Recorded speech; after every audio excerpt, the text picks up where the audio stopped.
Councillors, the time is now 6:30 and I will declare the meeting open. I'll advise the public that in accordance with Council's Code of Meeting Practice, Council meetings are recorded and webcast. The entire chamber is included in the audio recordings and visitors in the gallery may have their voice captured and webcast. By attending a council meeting, you consent to your speech or other personal information being captured, recorded and webcast. For this reason, I advise that any opinions expressed or statements made by individual persons during the course of this meeting are the opinions or statements of those individual persons and are not opinions or statements of council. All persons should refrain from making any defamatory remarks. Council accepts no liability for any defamatory remarks made during the course of the council meeting. Furthermore, all persons should refrain from making public comments about another individual without seeking the consent of that individual beforehand. Council acknowledges the Wanneroo people as the traditional custodians of this land we are meeting on today, the elders past, present and future. We also acknowledge the Awabakal people to the east and the Darkinjung people to the south and other Aboriginal peoples who now live within the Cessnock local government area. Before we move to the council prayer, council would like to acknowledge the passing of the former Deputy Mayor George Forrest Ellis and offer its condolences to his family and friends. George was deeply committed to the people of the Cessnock local government area, especially in the Kurri Kurri community. George served as Deputy Mayor for 3 terms from September 1980 through to March 1987. He served as an alderman on the Greater Cessnock Council and was heavily involved in the Kurri Kurri Community Centre development and the founding committee who raised the necessary funds to convert the store into a community centre. We'll now move to the council prayer. Councillor Dunn. Most gracious God, we pray for the council of the city of Cessnock, its members and officers. Direct their work and influence their decisions to the advancement of your glory and the safety and welfare of this city, so that peace and happiness, truth and justice and sound development may be established among us. Through Jesus Christ our Lord. Amen.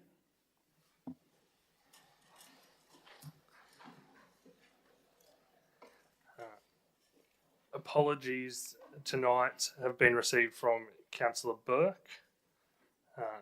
Someone moving acceptance, Councillor Painter, seconded Councillor Hawkins. Councillor Olsen. Leave of absence from the 2nd of September to the 30th of September, as I'll be away on holidays.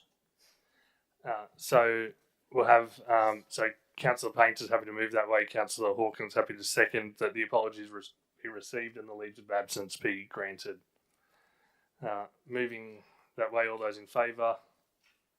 It's unanimous. Confirmation of the previous minutes from both the ordinary meeting of the 20th of July and the extraordinary meeting on the 28th of July. Moving that way, Councillor Sander, seconded Councillor Painter. All those in favour? It's unanimous. Disclosures of interest? No disclosures of interest. Councillor Hawkins.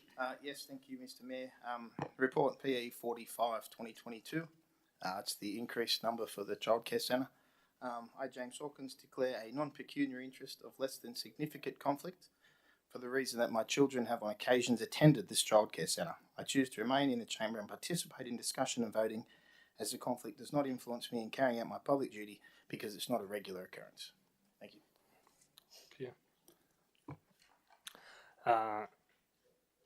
There are no petitions. Public address.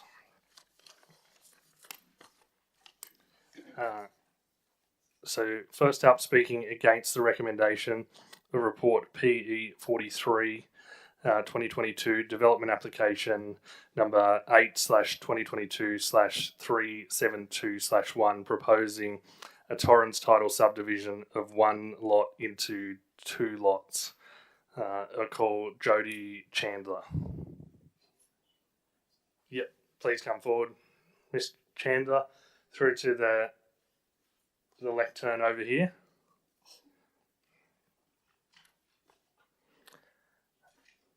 through to the lectern, and you'll have 3 minutes. 3 minutes to speak. Thank you. I'm here on behalf of a lot of residents that live in Kersley.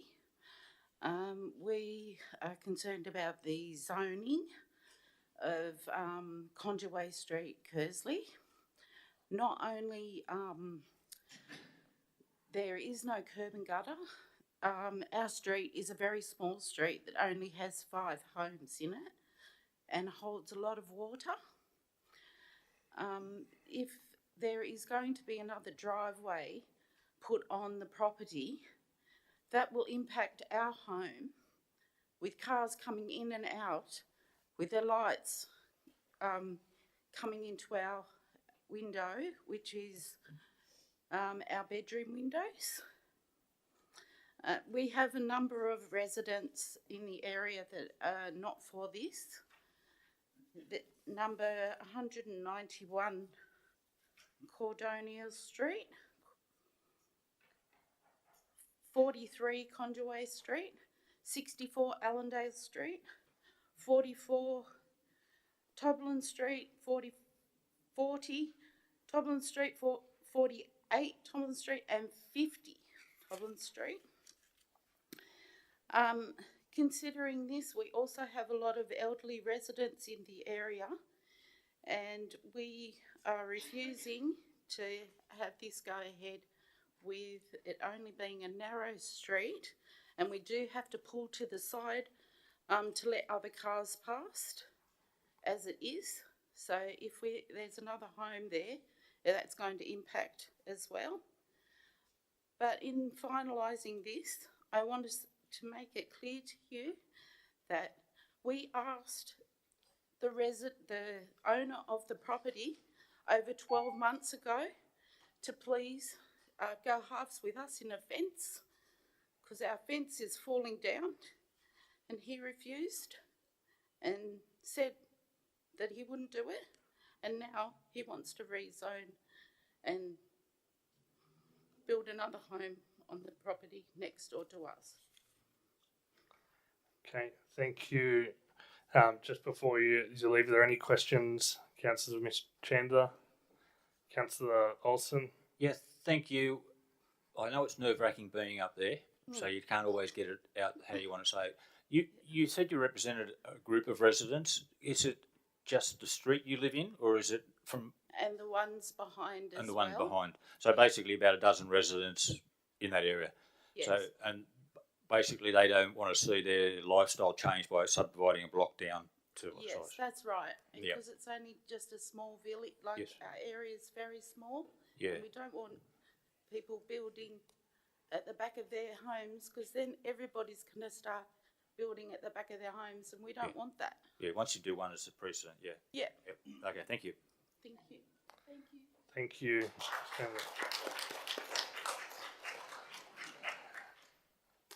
Now speaking in favour of the report PE 43/2022, Glenn Tribal.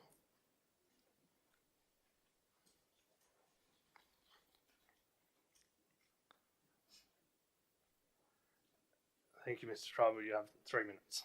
Thank you. I think the report that's been produced by Council has been fair and effective and represents a very good and detailed approach to what we have asked for. It's a subdivision, it's within the bounds of what we can do within the area, and it's, I think, going to do significant benefit to the area rather than anything else. It is a small area, but I don't see that there's going to be any issues that haven't been addressed by the council in their report to the council. Okay, any questions? Councillor Olsen. Yeah, thank you for that. Is this your family home? No.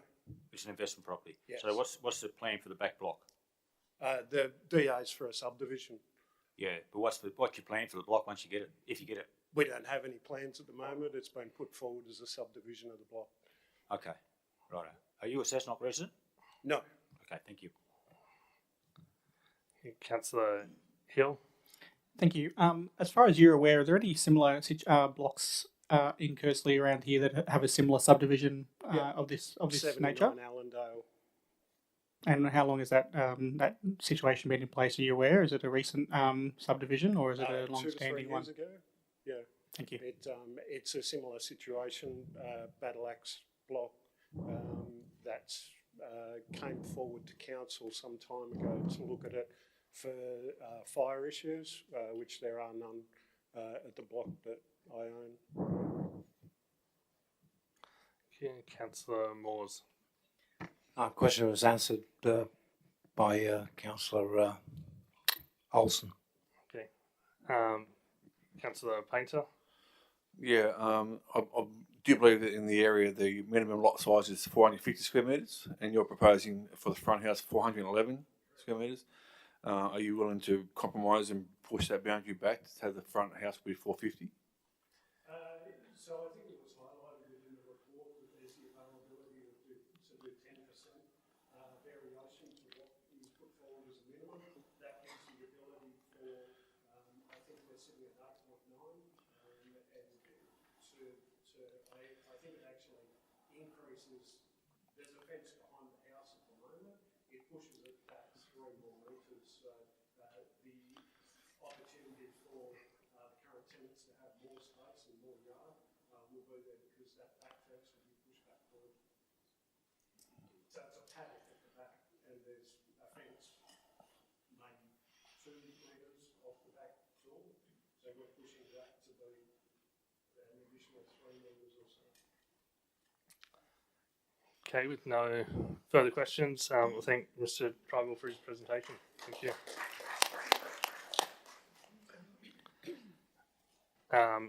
Moving that way, Councillor Jerd had. Press my thing. Oh, you've done it. Thank you. Okay, where is it? I have to move. Councillor Jerd had an amendment. Yep.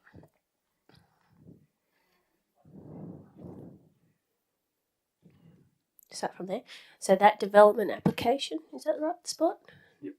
Number 8/2022/372/1, proposing a tourist title subdivision of one lot into 2 lots at 39 Conduway Street, Kersley, be refused persuasion to Section 416 of the Environmental Planning and Assessment Act 1979, subject to the following reasons for refusal. Proposed lot 21 does not comply with the minimum lot size. The development is not in keeping with the local village amenity. The site is not considered a suitable location for an intensification of development sought. 2. In considering community views, the following is relevant. All matters raised in the submissions have been taken into consideration, including the drainage, infrastructure, permissibility and general amenity issues associated with the application. These matters have been assessed along with the manner which the development is proposed and subject to the terms and conditions of the consent. The development is deemed suitable for approval. 3. The details contained above be publicly notified pursuant to Section 2.22 and Section 20/2 of Schedule 1 of the Environmental Planning and Assessment Act 1979, and 4. That Council notify in writing the persons who made a submission with regards to the proposed development of Council's decisions. Interesting.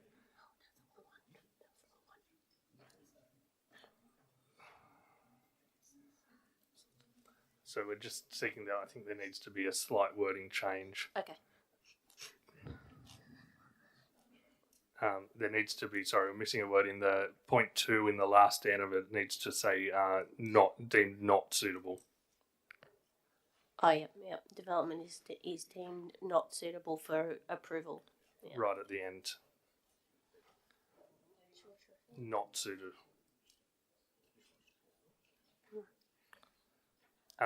So it's seconded by Councillor Olsen. Anyone speaking Yeah. to... Yeah, I'll speak on it, Jay. Pardon? I'll speak on it, if Yes. that's okay. Councillor Judd. I'd just like to support the residents. Out at Kersley, it's got such a nice little feel, and I feel like Cessnock as it is starting to get so many subdivisions and battle axes and all these things happening that I just feel like let's listen to the residents. If they don't want it, there's at least 12 that are saying they don't want this. So let's support them. Thank you. Councillor Olsen. Yeah, just a question first.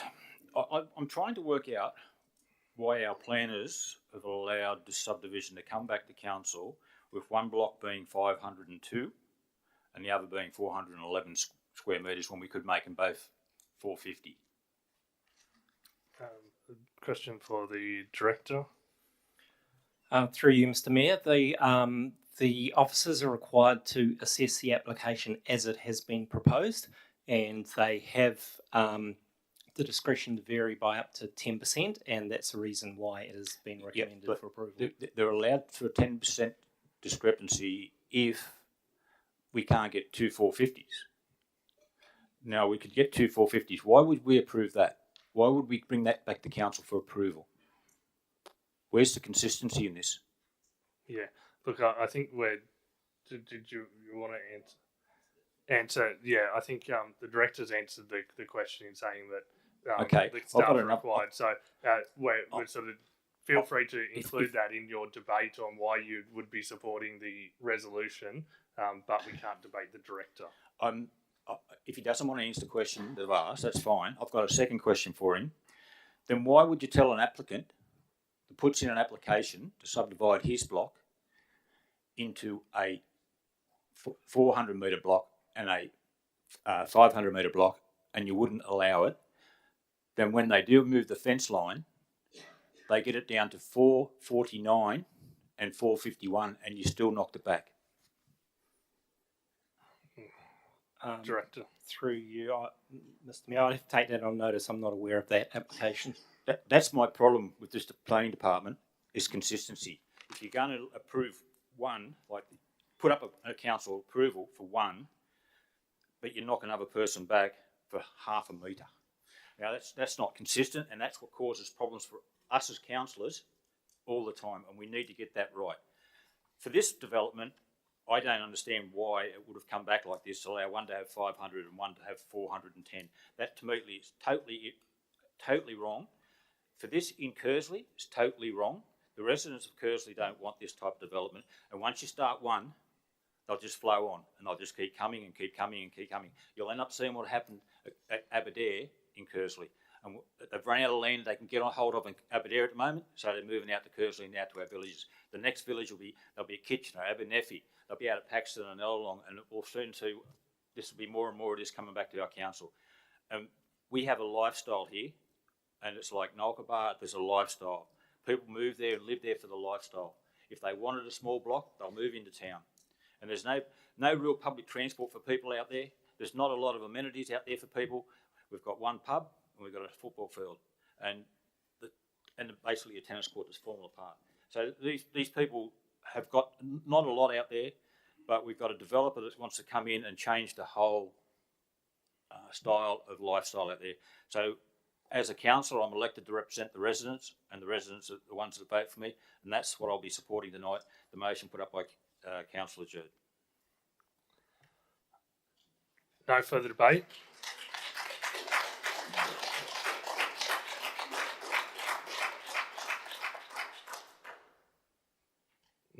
No further debate. We'll put the motion. All those in favour? It's unanimous. We'll now move on to speaker against the recommendation of report PE 44/2022, development application number 8/2021/22142/1, proposing demolition of existing structures and construction of a food and drink premises, McDonald's, to operate 24 hours a day, 7 days a week, at 217 to 219 Vincent Street, Cessnock. Calls Rosemary Buttery.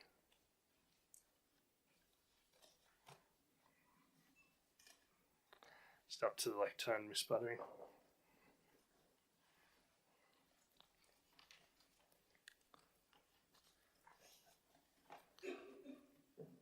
you have 3 minutes.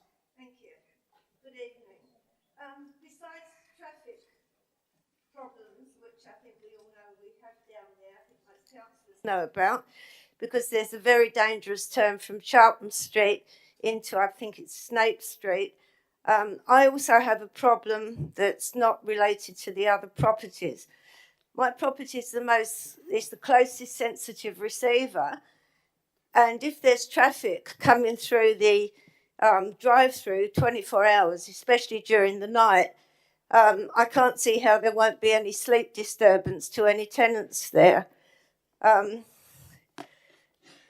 You've mentioned here that sensitive receivers and noise monitoring locations are shown and they're fine, but I don't see how they are fine.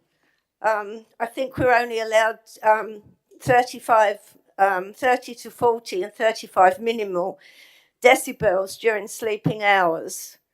And I can't see how, with the extra noise from the traffic, this is going to be adhered to. I mean, there will be problems with lights from the vehicles as well, but that can be fixed with blinds. But the traffic noise is what I'm worried about within the street. And I think we need to get an answer to that before this is put through. Okay, are there any questions, Ms. Buttery? Councillor Moores? Where this lady is talking about is the house directly at the gates where the drive-through will be coming through, and it's pointing straight at this brick building, which I think it's number 35 if I remember rightly. I looked at it today. 34. Things we'd have to look at for this person obviously would be double glazing windows, and we'd have to talk to the developer what his plans are going to be for these houses that are going to be noise. So is this a question for Ms. Buttery, or is this for discussion? No, I'll point it to the lady. Sorry. Sorry. Yeah, it's a question. So what you would like to see is we talk to the developer about double glazing windows. Look, anything like that, if it does go through, that the 24-hour drive-through is open during sleeping hours, right opposite my property. I know there's a lot of traffic problems that haven't been resolved yet, but if it does go through, that the drive-through is directly opposite, then I think something needs to be done to soundproof my property, especially during sleeping hours. Yeah, okay. Thank you. Okay, Councillor Painter. So my question is, so you'd be happy for the development to go ahead if there was some sound mitigation work done for yourself? Sorry, I'm having trouble hearing you. You'd be happy for the development to go ahead if there was some sound mitigation done at your property? Well, we need to resolve the traffic issues as well, because it's a terribly dangerous turn into Snape Street.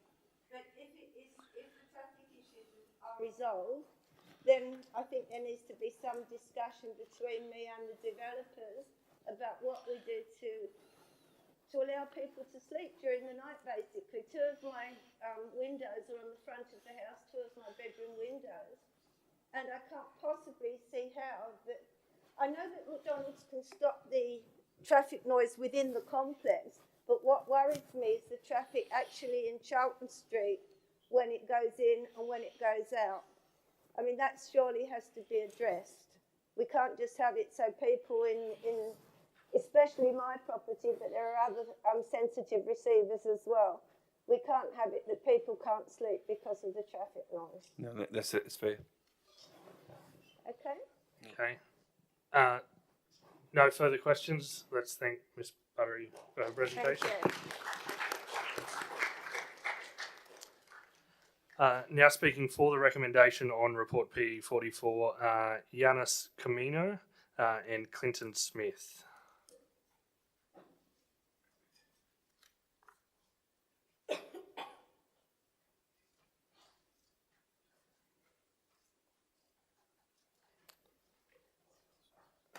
Thank you, gentlemen. You have 3 minutes. Good evening, councillors. My name is Clinton Smith and I'm the Operations Manager of McDonald's in Newcastle and the Hunter Valley region. And I'm the proposed operator of the McDonald's at Cessnock South. I'm a local and I grew up in the Hunter region. and have been with McDonald's for 30 years. In my role, I understand the importance of being a good neighbour and working with local councils as a member of the community. Thank you for the opportunity to speak this evening. I wish to acknowledge the work council staff have done in reviewing and recommending this DA for approval. I believe, having worked closely with councils over the last 2 years, that we have been able to achieve a mutually beneficial outcome and appreciate the role council have played and the valuable feedback they have provided. Our consultation focused on ensuring the proposal adequately addressed street activation, heritage interface, flood modelling and the community impact, and overall site amenity matters, including traffic and acoustics. The proposed operation will create 120 jobs for local members of the Cessnock community and create the opportunity for my existing employees to advance their careers and take on management roles in the area. As someone who has been able to make a 30-year career out of a first job at Macca's, I'm extremely passionate about providing opportunities to help my employees grow and advance their careers, whether that's with McDonald's or if they decide to leave us. We appreciate the feedback provided by council to date and are committed to continuously and ongoing engagement with the local community. Thank you for your time and the opportunity to address this evening. Thank you. You're still part of your 3 minutes. You're speaking. Yep. So my name's Giannis Comino. I'm here on behalf of SLR representing McDonald's. I'd like to thank council for the positive recommendation. I'm here to field any questions in relation to the development application. Okay. So, Councillor Olsen. Yeah, thank you for that. Have you got anything to do with the other Macca's in Cessnock, owners wise? In terms of, I know Clinton is one of the operators of the Cessnock McDonald's. So do you see there is a genuine need for 2 McDonald's in Cessnock? Happy to answer that one if that's okay. So we see there's a really high demand in the Cessnock area at the moment with the McDonald's. And part of the reason for this second McDonald's will be, I guess, a bit of diluting that demand as well, so that can be shared across the 2 stores. Right, okay. Now, there's just one thing I'm missing on this drawing here is where's the loading bay that semi-trailers deliver the food in? So the loading bay is within the dual lane drive-through. So one of the drive-through lanes will be temporarily, I guess, closed, and that's where the loading will happen, which is quite a consistent method McDonald's adopts across all its stores. Right, I know the one down here's got their own loading bay, but it's not a requirement to have a specified loading bay, is that correct?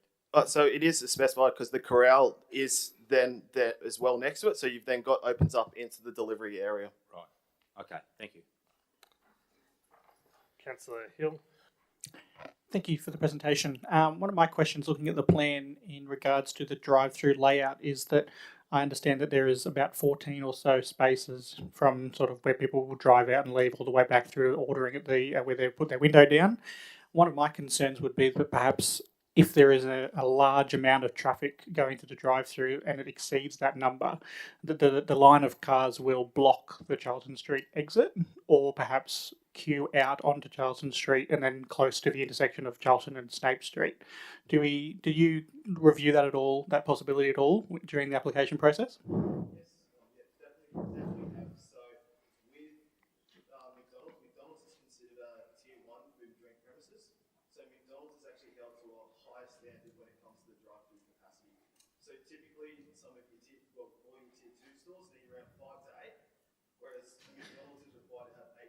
So we've actually extended that further. We've gone above the maximum and we've got 14 in place at the moment. Okay, one of my concerns would have been that if cars were to, I noticed on the plans as well that there's a concrete median along Snape Street, which causes it to be a left in, left out solution. So if you were to be travelling along Snape Street and wanted to turn in, you would have to go all the way to Charlton Street to enter the premises. And if you got to that stage there and cars had begun to queue out of the or blocked up the entry there, you would then have to sort of navigate to either turn around down the end of Charlton Street or find your way back out. And I can see that being a concern for traffic in that instance. I understand that you believe that there would be no demand. Oh, no question. The question coming. Did you ever consider a different layout which would perhaps allow a longer lead than 14 spaces, just on the occasion that could happen, or are you happy in your assumption that it won't get that bad?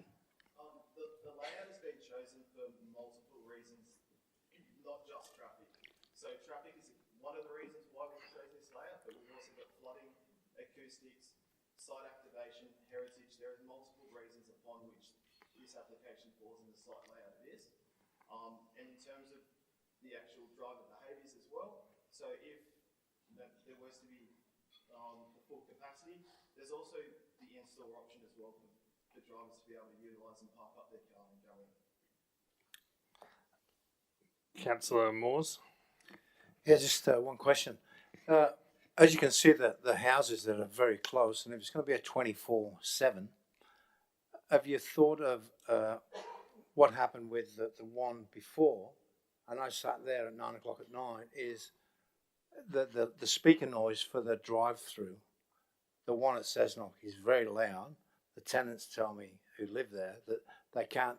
They've already approached you to turn it down, and it won't turn down. It's only one volume. My understanding is, and I can double check that, the Yep. volume is adjustable, and Yeah. we absolutely have turned it down. You have. When we have spoken to those residents, Yeah. ones across the road. Yeah, because I think nothing worse. I would hate at 11 o'clock at night to be in bed and someone says, "Do you want fries with that?" Oh, look, understood. And further to Clinton's comment as well there. So there is a nighttime setting on that, and further to that as well, the acoustic report provided a mitigation measure of a 2.2 metre high fence to go wrap around that drive-through area to help mitigate as well. Yeah. Okay. Thank you. Councillor Painter. You mentioned as being a good corporate citizen. Is it your intention to engage with the people on Charlton Street to do some sound mitigation? Yes, definitely. I've spoken to my client in relation to that, and they'll definitely look and be interested in speaking with the community. They want to work with the community. So if that's something about maybe putting some additional landscaping up in the area as well for some light glare from vehicles, I see that as a potential issue. The client will be more than happy to work with the community. All right. So we have an undertaking that you guys will consult with the residents on Charlton Street. Yes, that's correct. Just before we go, so can I ask how many car parking, like waiting areas, are in the current McDonald's?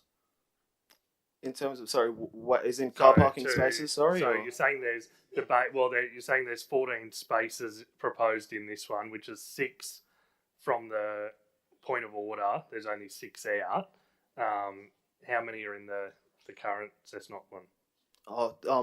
I'm not across the complete details for the existing Cessnock, but appreciate too, with there being 2 Cessnock stores now as well, that drive-through capacity is, I guess, enhanced, and you've got that demand is diluted across the 2 stores.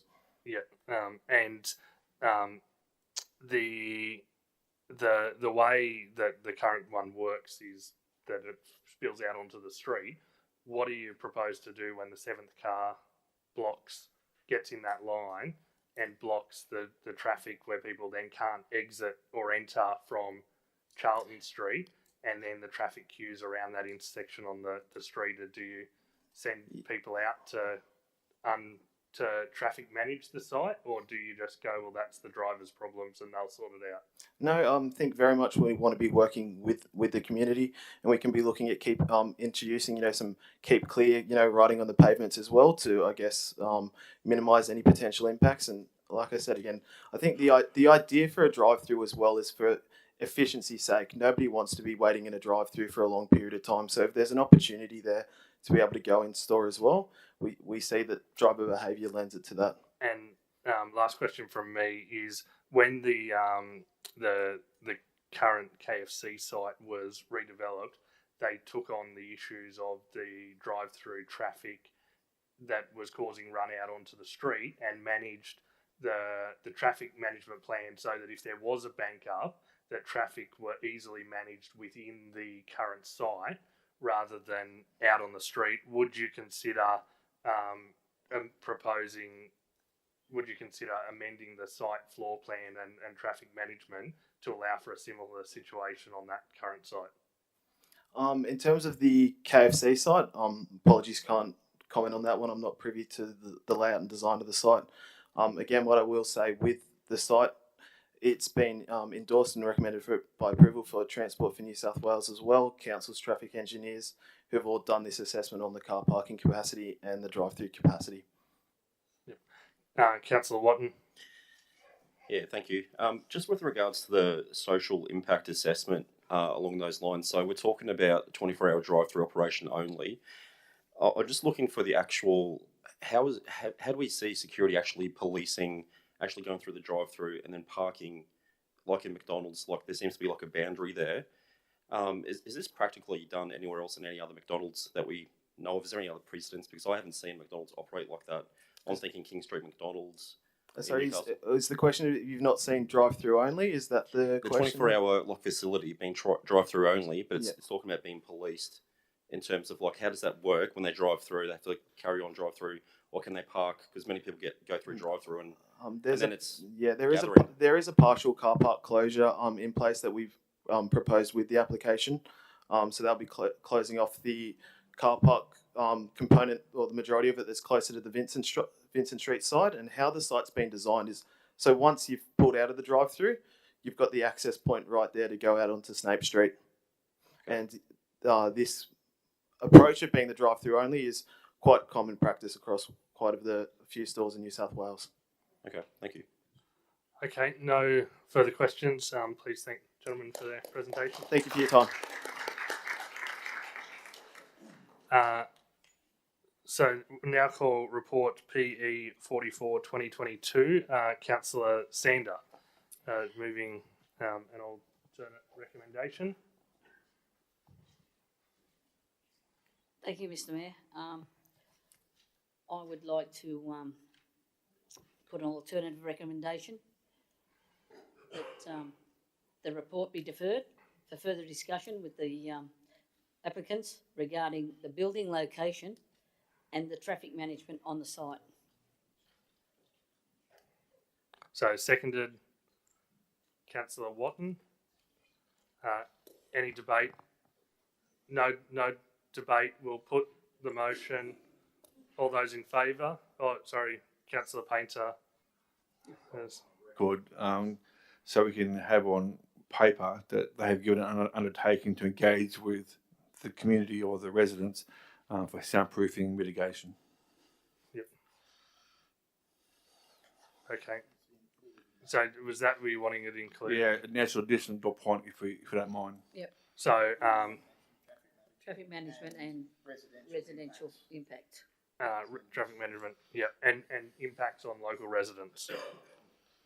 Yeah. Happy with that?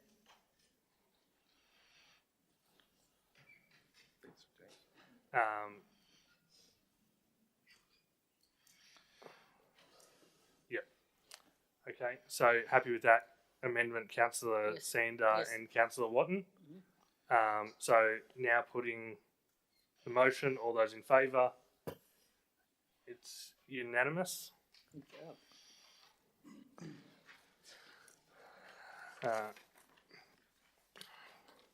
Speaking on report PE 45 2022, development application number 8/2022/149/1, seeking to increase the number of children catered for at an existing childcare centre at 112 Lang Street and 89 to 93 Barton Street, Curry. I'll call Elena Lawrence.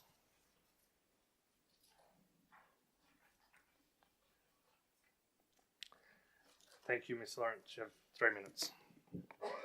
Good evening, Mayor, councillors and officers. Thank you for the opportunity to address council for the second time. My name is Elena Lawrence and I am the Community Centre Manager for the Centre at Curry. The centre provides before, after and vacation care to school-aged children from 8 local schools. We have been operating out of the ambulance hall for 22 years. There is a growing need for our service and this is why we need to increase our enrolments and expand our operations.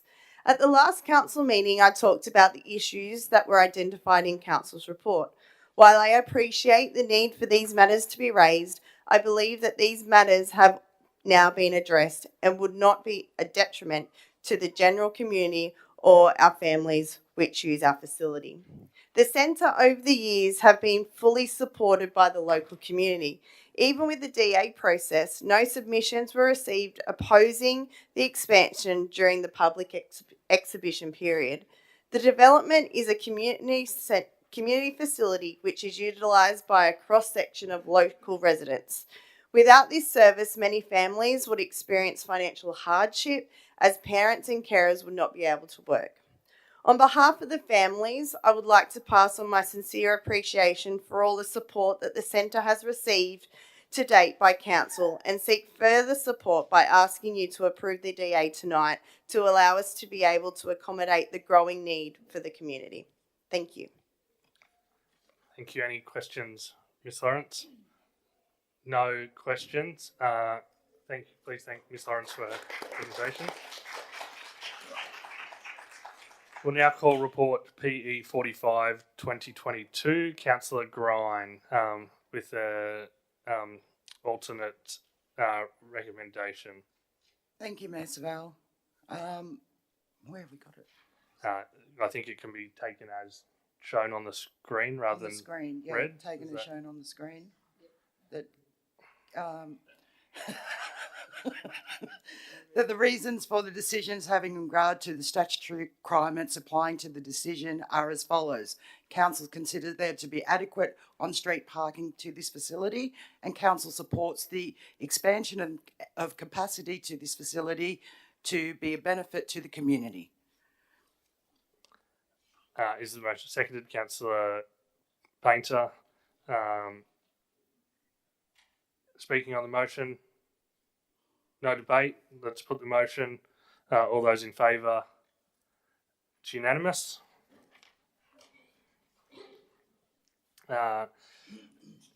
Now speaking on against the recommendation on report PE 47 2022 Head and Greeter Cliffley Corridor Structure Plan submission outcomes and revised plan. Mr. called Jack Peterkin from Perception Planning.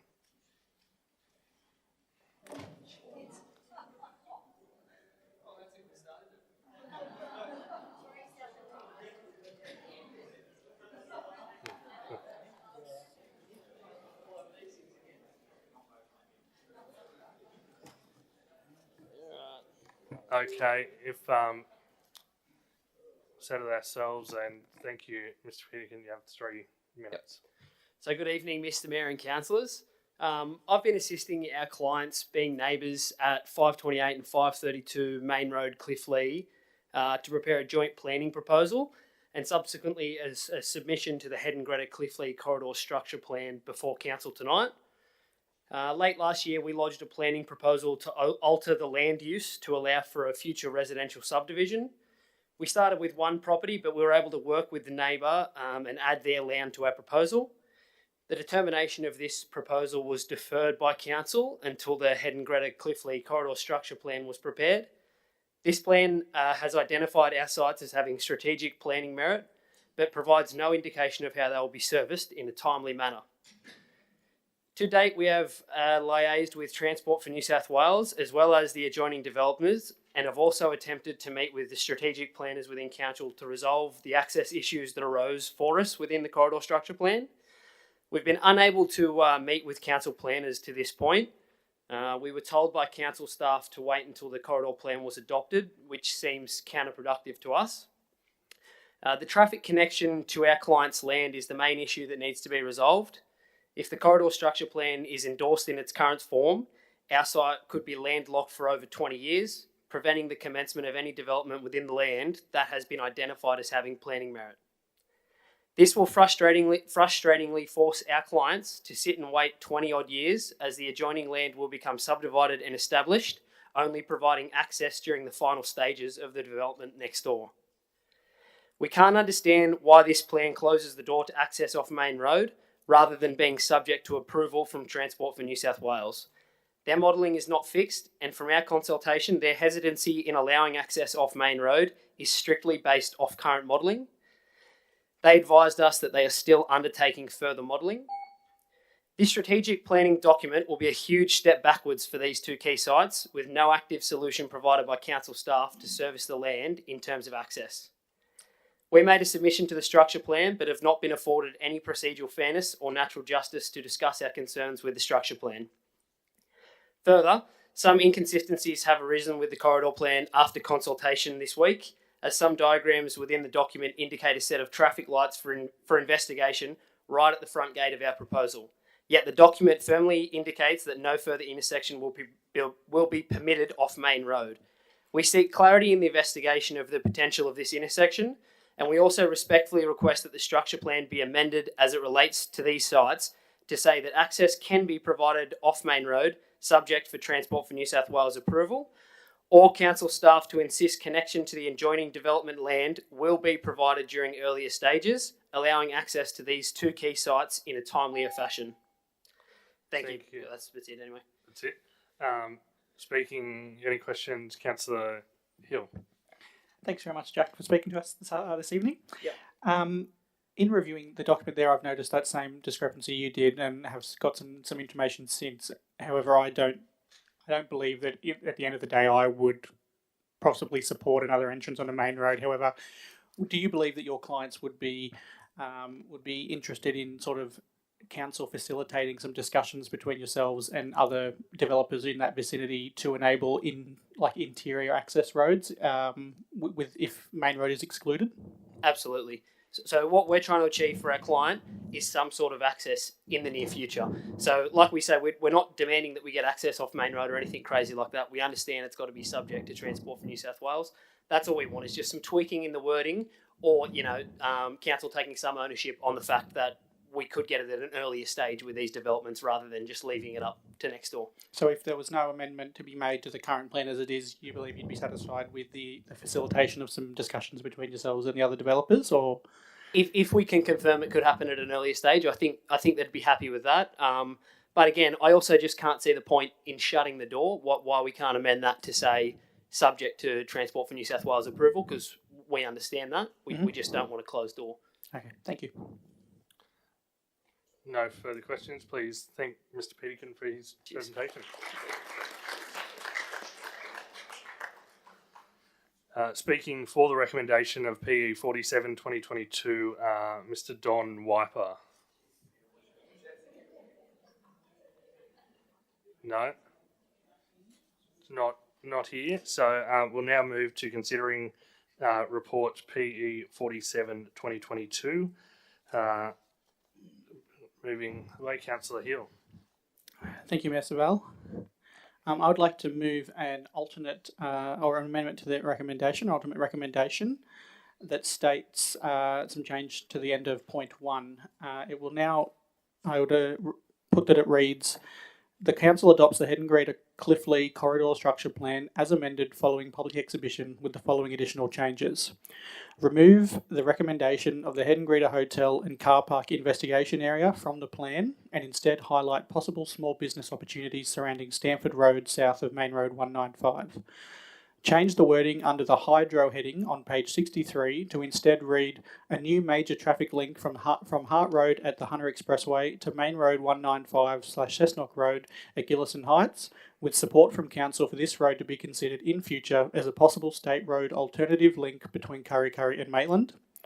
Change the wording for dot point 4 under the other local roads heading on page 63 to instead read Adams Street to including ranging from Hedden Street to Young Street, reconstruct road with curb and drainage.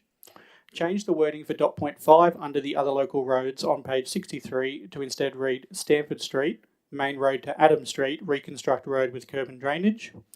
Change the priority on the second row of the table on page 66 from short to medium to intermediate to better align with the community's request for fast-tracked toilet amenities at Cliff Lee Meadows Park.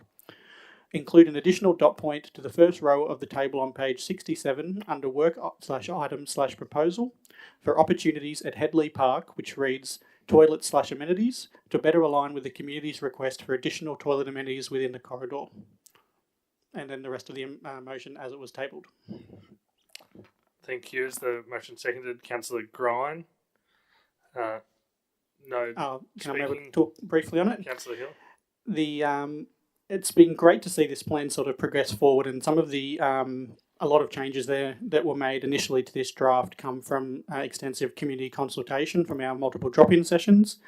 In addition to that, I've had further consultation with the community members in the previous week, resulting in some of those proposed changes in my recommendation there, including most importantly, the council's support for consideration of a road through the hydro development from Hart Road to Cessnock Road at Gillison Heights, which I believe will offer a very decent alternative in future to operate as a possible state road link between Curry and Maitland. It offers flood-free access between the two towns, completely avoiding the issue of Testers Hollow and its flooding situation, and gives us the opportunity to have that road hopefully sort of developed to a high standard from scratch. And the additional points there raised in regards to, say, fast tracking of toilets really just comes from the fact that that entire corridor study area doesn't include any toilet facilities for the community between Hedengreta and Curry, and we'd really like to see that hopefully within the next few years as a priority. Thank you. Thank you. No further debate. We'll now put the motion. All those in favour?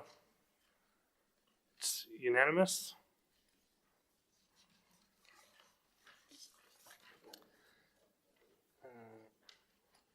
Now move to consideration and adoption of all reports by Englobo. Called Councillor Dunn. Thank you, Messervale. Having read and considered the reports in the agenda related to items GMU 18-2022, the Cessnock City Council Union Picnic Day, PE 48-2022, the Urban Growth Management Plan Interim Review, PE 49-2022, Strategic Planning Annual Monitoring Report, CC 63-2022, Disclosures of Interest and Written Returns, CC 64, Minutes of the Aboriginal and Torres Strait Islander Advisory Committee, CC 66, the 2022, the Procurement Policy, CC 68-2022, the Investment Report July 2022, WI 52-2022, the minutes of the Cessnock Local Traffic Committee meeting held on the 18th of July, WI 53-2022, minutes of the Road Review Committee meeting held on the 13th of July, WI 55-2022, Fixing Local Roads Round 4, and CO 12-2022, the support for Hart Road, North Ramps, Hunter Expressway. That council adopt the recommendations as printed for those items.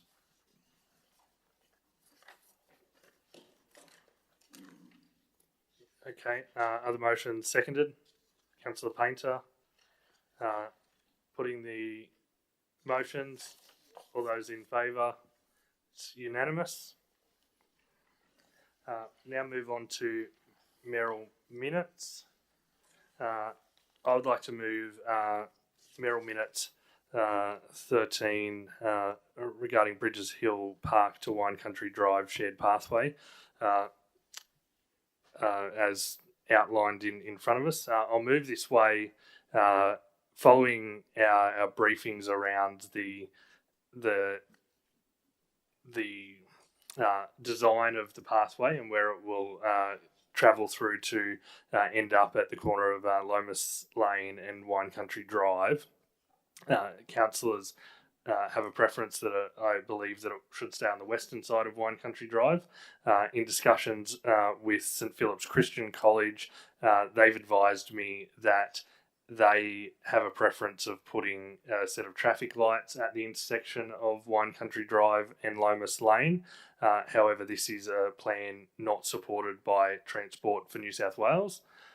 So I am suggesting that we should, as council, support their plan for a set of traffic lights as this thing, and undertake the works that we can do on this shared pathway, and get another report back to allow us to see whether we can amend the last section of it to continue on the western side of Wine Country Drive.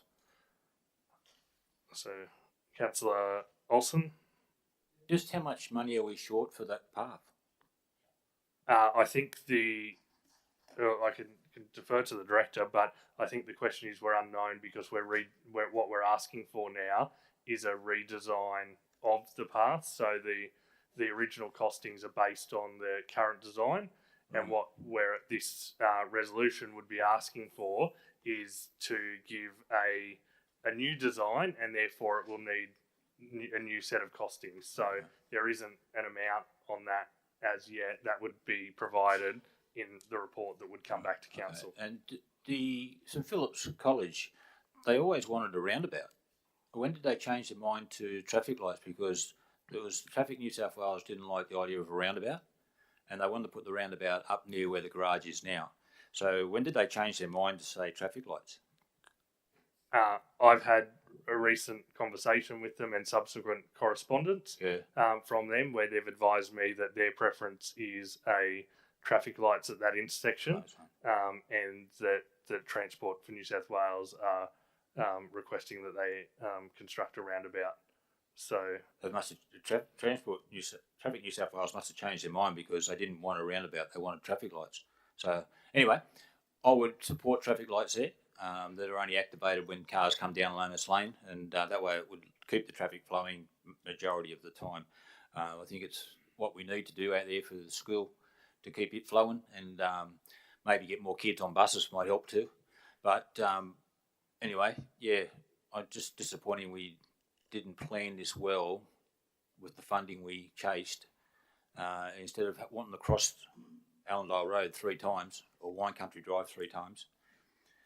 To get to the school, which would be crazy for any councillor. I don't think any councillor in this room would support crossing the road 3 times. One of the council staff told us I worried about crossing along in front of a garage. I think I'd rather walk past a garage where cars are going in and out than try and cross Wine Country Drive, especially on some of the busy days out there. But yeah, look, I'll support the motion. Thanks, man. Yeah. Thank you, Councillor Moores. Thank you, Mayor. As we're saying, cross the road 3 times. It doesn't sit right with me, and because we've got to get this right. Because if one child gets killed there, while I'm on this watch, I will hold it in my heart forever. I don't know why, if the traffic lights get knocked on the head and they won't let us put traffic lights there, that we should be looking at putting a walkway bridge and applying to see if we can get a walkway bridge that goes over the road and keeps the kids off the road. Yep. Thank you. Okay, Councillor Watton. Yeah, thank you, Mayor. Just a quick question. The briefing that we had, it was outlined pretty heavily that there may be a risk of losing the funding if we don't act quickly. What does delaying this do? Mindful of the fact that I'm not supportive of the initial plan like crisscrossing across Wine Country Drive. It's dangerous as anything. But is there a risk of losing the funding in the first place with delays? Director of Works. Through you, Mr. Mayor. So what we've managed to do is get another 6 months of the funding that takes us to the 30th of June to buy us a little bit of time. But if we don't resolve and get the full scope, which is from Bridges Hill to St. Philip's School, then we are at risk of losing the $3 million funding that we have. Okay, thank you. Councillor Painter. I'm supportive of this proposal as well, even though crossing the driveway in front of the BP is problematic. I'm not sure what we can do there to help mitigate that, to make it even more safer. If a child was to be hit at a lower speed than people running across at 80 kilometres an hour, so that's a preference for me to have it on the same side rather than crisscrossing. Yeah. Sorry, Councillor Sander, and then I'll come back to you, Councillor Olsen. Thank you, Mr. Mayor. I have a question for the Director of Works and Infrastructure. Can we start this project from Bridges Hill and continue along Wine Country Drive at this present point in time? Director of Works. Through you, Mr. Mayor, we've already started, Councillor. So Okay. we've So we already can let the continue. contract from Yeah. Fleming back to Curlew Street. Thank you. Councillor Olsen, Just question. just one more question for the director, if I may. The funding is $3 million, I think it was, for the road, for the footpath. If it's going to cost us more money, but we don't get we only spend $3 million money, and we don't have any more money to do anymore. Is that going to affect the project if we don't get to Lomas Lane? Is we going to have to give something back? Director. Through you, Mr. Mayor. So at the moment, the grant says that we're going to do a footpath from Bridges Hill to St. Philip's School, linking them and going past the primary school at Nolkaba. Yeah. So we've got to link all of those under the grant funding. So there is always a risk if the project gets delayed. It's something that we can go back and talk to the grant body about, but they've already given us an extension at the moment. So we have until June to sort out all these issues, any extra funding that we need, to go back to them with a solid plan about how we're going to deliver on this project. Okay. Okay, no further debate. Let's put the motion. All those in favour? It's unanimous.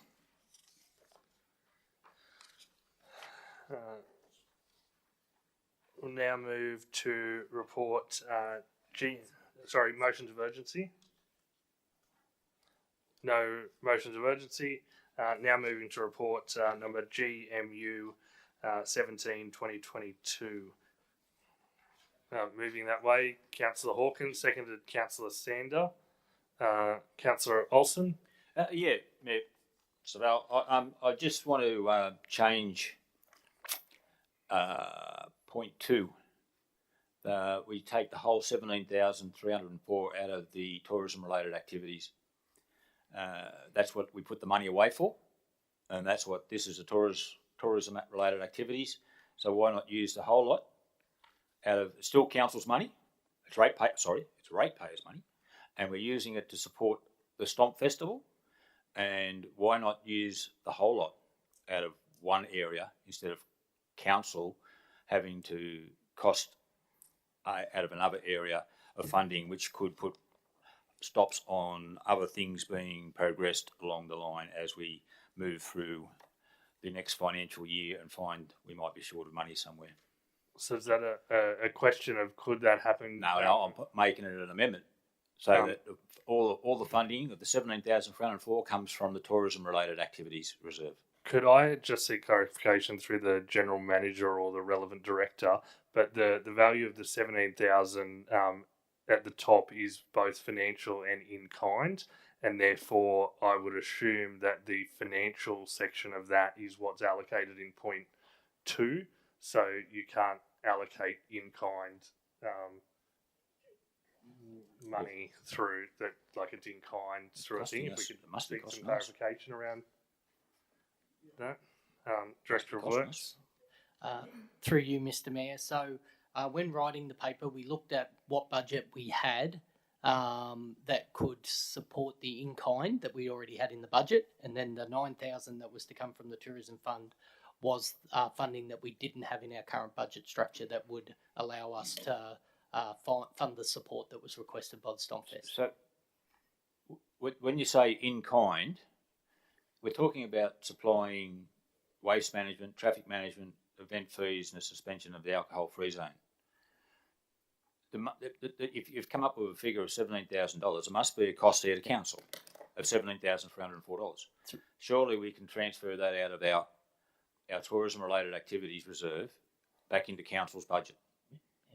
Through you, Mr. Mayor, that's council to decide where you want to transfer. But the 17,000 is a real cost to council. Yeah. But some of that is within existing budgets. But council can determine to pay for the whole 17,000 out of the tourism budget.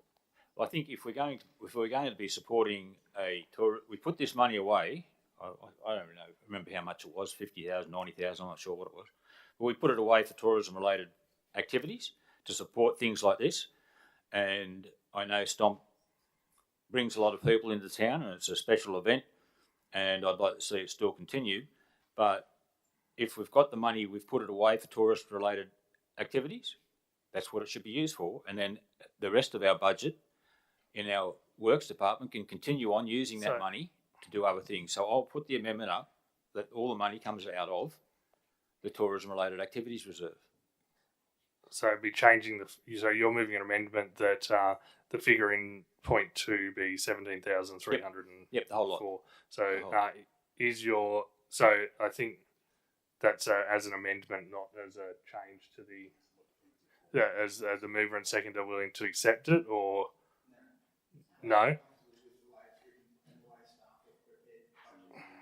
Yeah. So is the amendment seconded? I'll put it up as an amendment. So it's put up as an amendment now if it's seconded by Councillor Jerd. Yeah. I'll speak on speaking on the amendment. I'll speak on the amendment because I think it's double dipping when we put money away for tourism related activities and we don't use it for what it's put away for.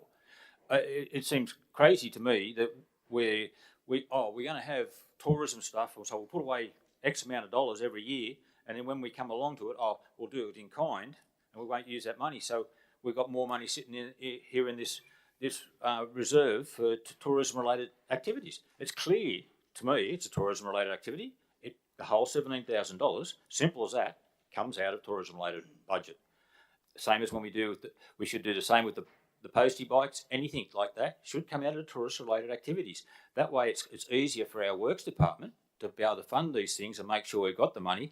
And as we all know, the more money you take out of the works department, the less work they can do on our roads. And everyone knows what our roads are like. So I'm fully supportive of the stomp going ahead. I'm fully supportive of funding it, but I want the $17,304 to come out of the tourist-related fund, not only $9,000 of it. So, anyone speaking?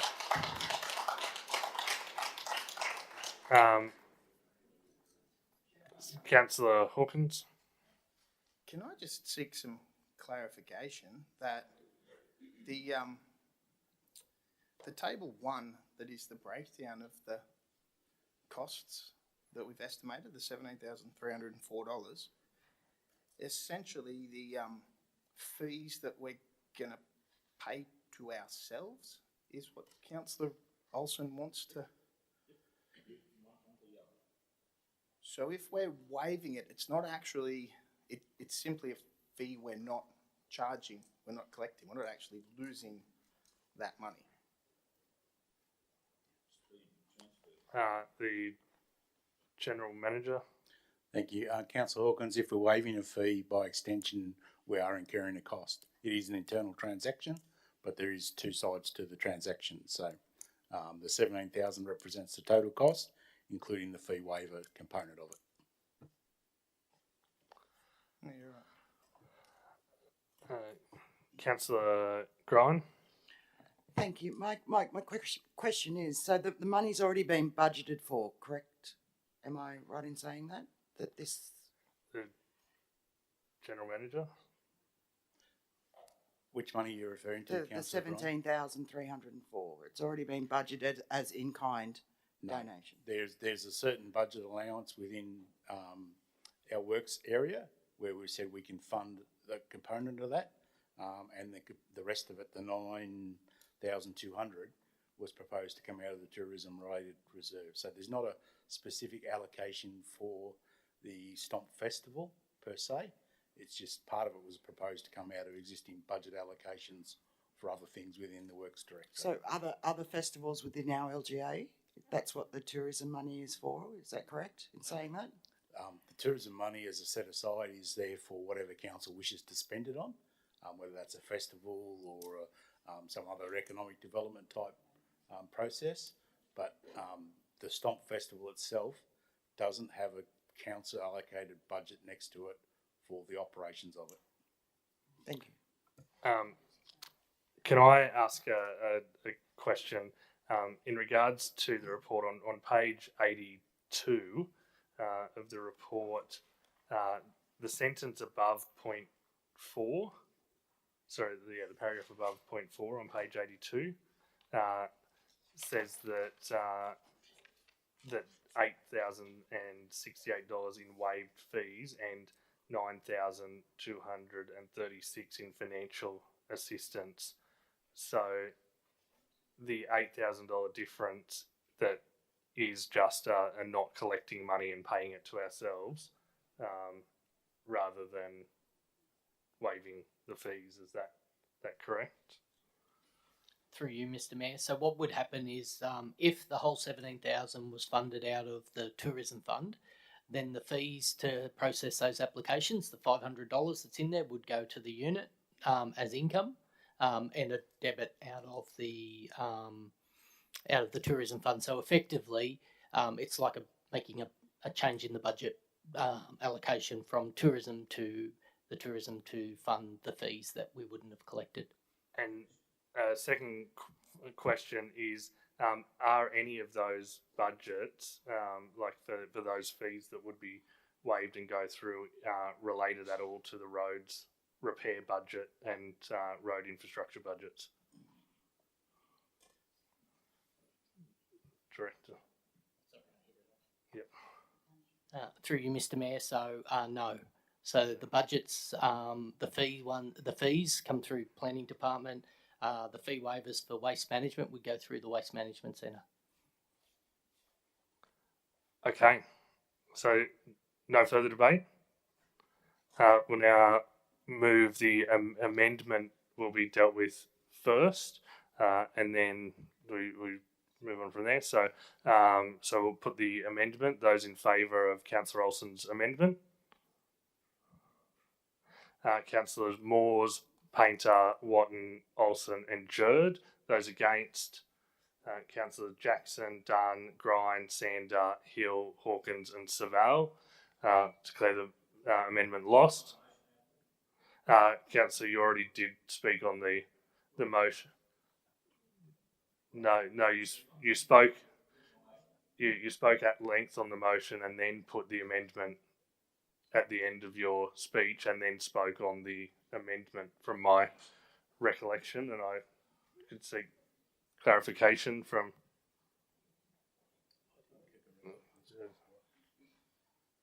No record. No.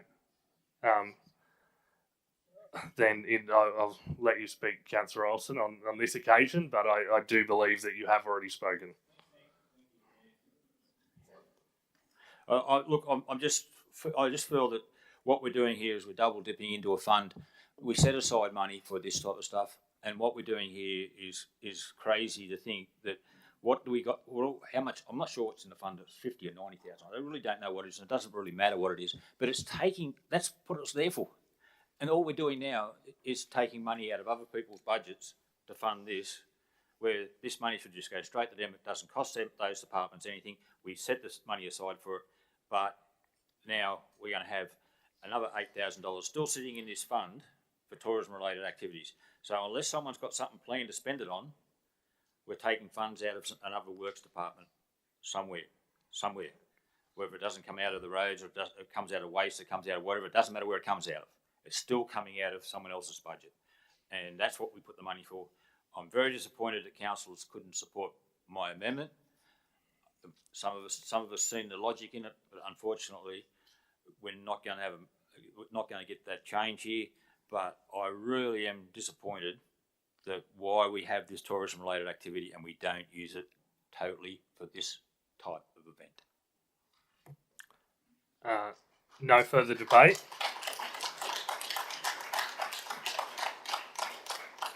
We'll now put the motion. All those in favour? Councillors Jackson, Dunn, Grind, Sander, Hill, Hawkins and Savell. Those against? Councillors Moores, Painter, Watton, Olsen and Jerd. I'll declare the motion carried. Now move on to report PE 46 2022. So moving that way, Councillor Hill, seconded Councillor Grind. Any debate?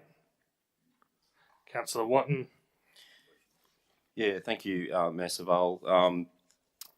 It's such a comprehensive report, a lot of robust information in this, and it took a lot of deciphering. And what I'd like to propose and recommend is for us councillors to have a briefing prior to Christmas, where possible. There's just a lot of information there to break down. And there's a lot of money there to break down and see where it's actually allocated. So I think it's in the best interest of all councillors here. I'm sure that there's many councillors here that are like-minded with that. So yeah, look for a briefing before Christmas where possible. The General Manager. Thank you, Councillor Watton. That's no problems, and we certainly will have that scheduled into our briefing schedule between now and December.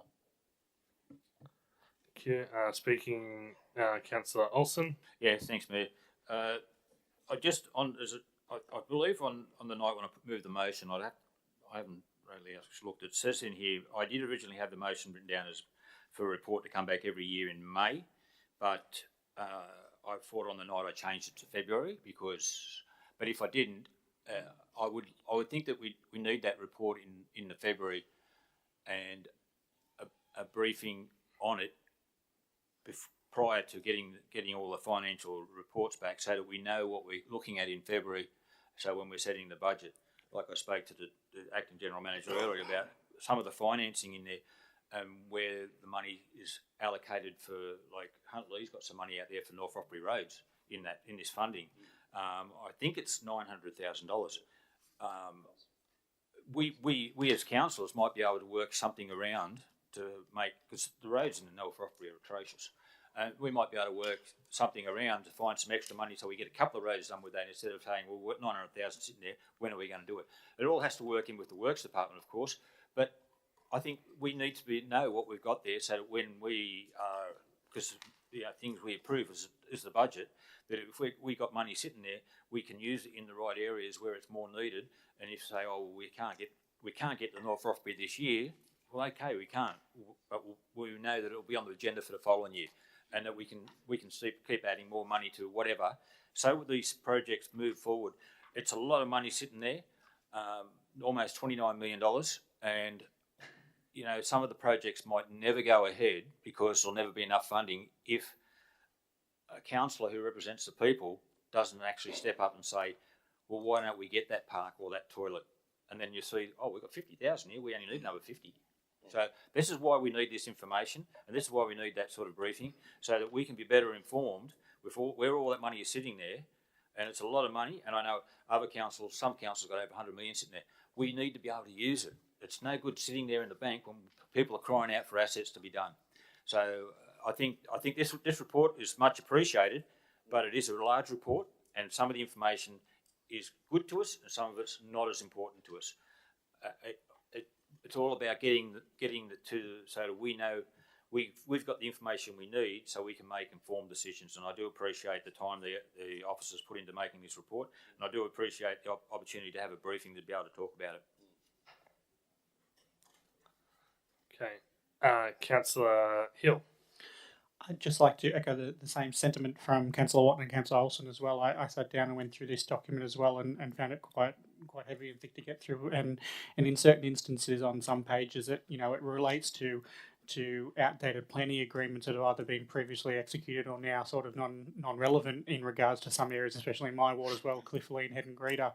And in certain sections of the report, there's information about how many contributions were accepted under previously repealed plans, and although it's quite difficult to connect this information to information in our current delivery plans, and so I'd also hope that any briefing we have on it sort of helps to encourage some better understanding of the current planning agreements in place that may have replaced these old ones, and how that sort of the contributions listed here link into the delivery program, capital works projects as well. Thank you. Okay, no further debate. I'll now put the motion. All those in favour? It's unanimous. Moving to report PE 50 2022. Moving an alternate recommendation, Councillor Sander. Yes, I have thank you, Mr. Mayor. I have an alternate recommendation. It's up on the screen for everybody to look at. And the reasons for the decision is that I believe it's in keeping with the surrounding properties up on that screen. Okay, and so seconding the motion as displayed, Yep. It's Councillor Jackson. So, any speaking to it, Councillor Sander. I will. Thank you, Mr. Mayor. This property, this family would like to build a home on this property. There is a number of issues with this at this point in time, and it's basically it can come back, and they will have the choice about the conditions of consent. But I believe that in keeping with what is currently out on site, they should be able to build their building, their single dwelling, But if there is issues, they can come back to council in that regard. Thank you. Thank you. No further debate. Let's put the motion. All those in favour? It's unanimous. Moving to report CC 65 2022, Councillor Hill. Thank you, Mayor Saval. I would just like to move an alternate recommendation that the.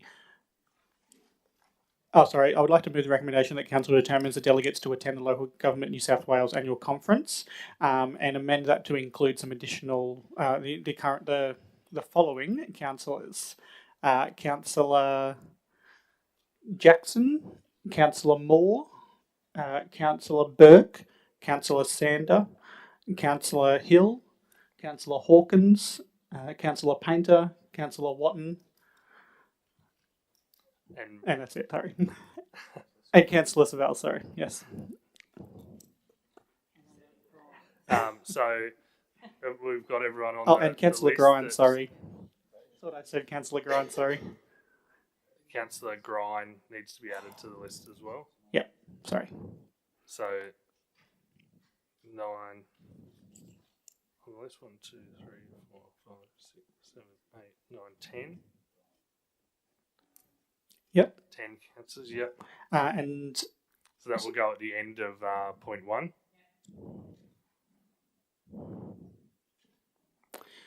And for point 2, that Council determines the 4 voting delegates for the Local Government New South Wales Annual Conference will be Councillor Jackson, Councillor Watton, Councillor Hill, and Councillor myself. Saval.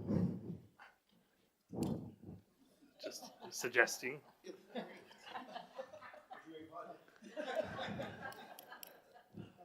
And for point 3, that the Council determines motions as below to be submitted for referral to the Association for consideration at the Local Government New South Wales Annual Conference.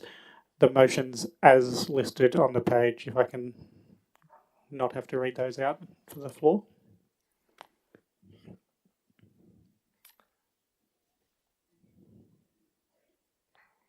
So is that motion seconded? Councillor Dunn. Speaking, Councillor Hill, no. Councillor Olsen. Yeah, just on those motions, you've got the ones on the code of conduct process and the outcome review. It says reduce financial and operational impacts. What's the financial cost for each investigation? The Director. Through you, Mayor. They are different each time. It depends on the investigation process and the extent to which the investigators need to do their research and their investigation. We do provide a report to Council every year on the cost, and that report would be due around the October-November meeting. Yeah, that doesn't tell you how much. Sorry, if we just wait for the Director to finish speaking, and then you can ask. It provides a cost for each, the total cost for the investigations that have taken place during that reporting period. So what would the average cost be? $5,000? I can't answer that off the top of my head. They do range from as little as $1,000 to I've seen recent ones that are up around that $22,000-$23,000. So it's a fairly financial cost to council to investigate a councillor or a staff member or whatever. It's a fairly substantial amount of money, and I know it takes up a lot of time of council staffs, and the consequences, like it's a kangaroo court. Any code of conduct is, because if you've got the numbers, you can do whatever you like with it, and this is something you've got to be careful of. By putting something this up, you might be in opposition one day and you might find yourself on the other side of the table where code of conducts get put against you, and you might get censured like I do. So, you've got to be careful what you ask for, and you've got to be careful. What I find is ridiculous is the amount of code of conducts that go in and what it costs this council over a year to investigate complaints because someone's feeling to it. And it really annoys me that we do that sort of stuff. But the parking advocacy, I can't see any any government giving us any change of rules for parking, I would love to see it because it just causes so much problem, and the state government's caused so much issues with allowing streets to be so narrow and houses jammed in. There's just no parking anywhere, and it makes it a real big problem, especially when you've got a party on for your kids or whatever. It's just so unrealistic. I understand the Crown Road repairs. Again, we have a lot of Crown Roads around here that need repairs. And the Code of Conduct procedures, and I've spoken to the Department of Local Government about this, and they say it really is a waste of time having them, because if you're in a minority, you're always guilty, no matter what the report says. And when they put these Code of Conducts on people, they put them on, and you don't have to. What you have to do is prove the person that's put the complaint in you haven't offended them, and it's very hard to do that. And then what happens then is a lot of backwards and forwards phone calls, which cost more money. There's a lot of cost everywhere. If you don't say the right word, you're in trouble again. So I think you've got to be careful on the Code of Conduct. What you ask for might not be what you really want, and if they do change it, they've got to remember that you've got the general public and the council has the right to free speech and opinion. It's in the Australian Constitution, and we're allowed to have our free speech, but you can get censured for saying something someone's offended by. So Code of Conduct to me costs this council too much money to stop someone from having an alternate opinion, and I don't know where it's going to go from there, but I really don't think it. I think the Code of Conduct needs to be reduced so it's for only investigating major issues like pecuniary interest, where you're making money out of something. When you offend somebody, well, if you offend someone in the pub, you'll sort it out in the pub and walk outside and sort it out, and then you come back in and buy the loser buys a beer. But yeah, so, huh? Well, so Councillor Olsen's. I'm talking about Councillor Olsen's got the floor. Please let him speak. Talking about the Code of Conduct and how people can be offended. You can be offended by anything. You know, you might be offended because I'm better looking than you. I don't know, but you know that's I can't change that. But it's what people's perceptions are of what's being offensive, and the Code of Conduct really is something that needs to be. You really need to be careful what you're using it for and what results you get out of that going to the local government association.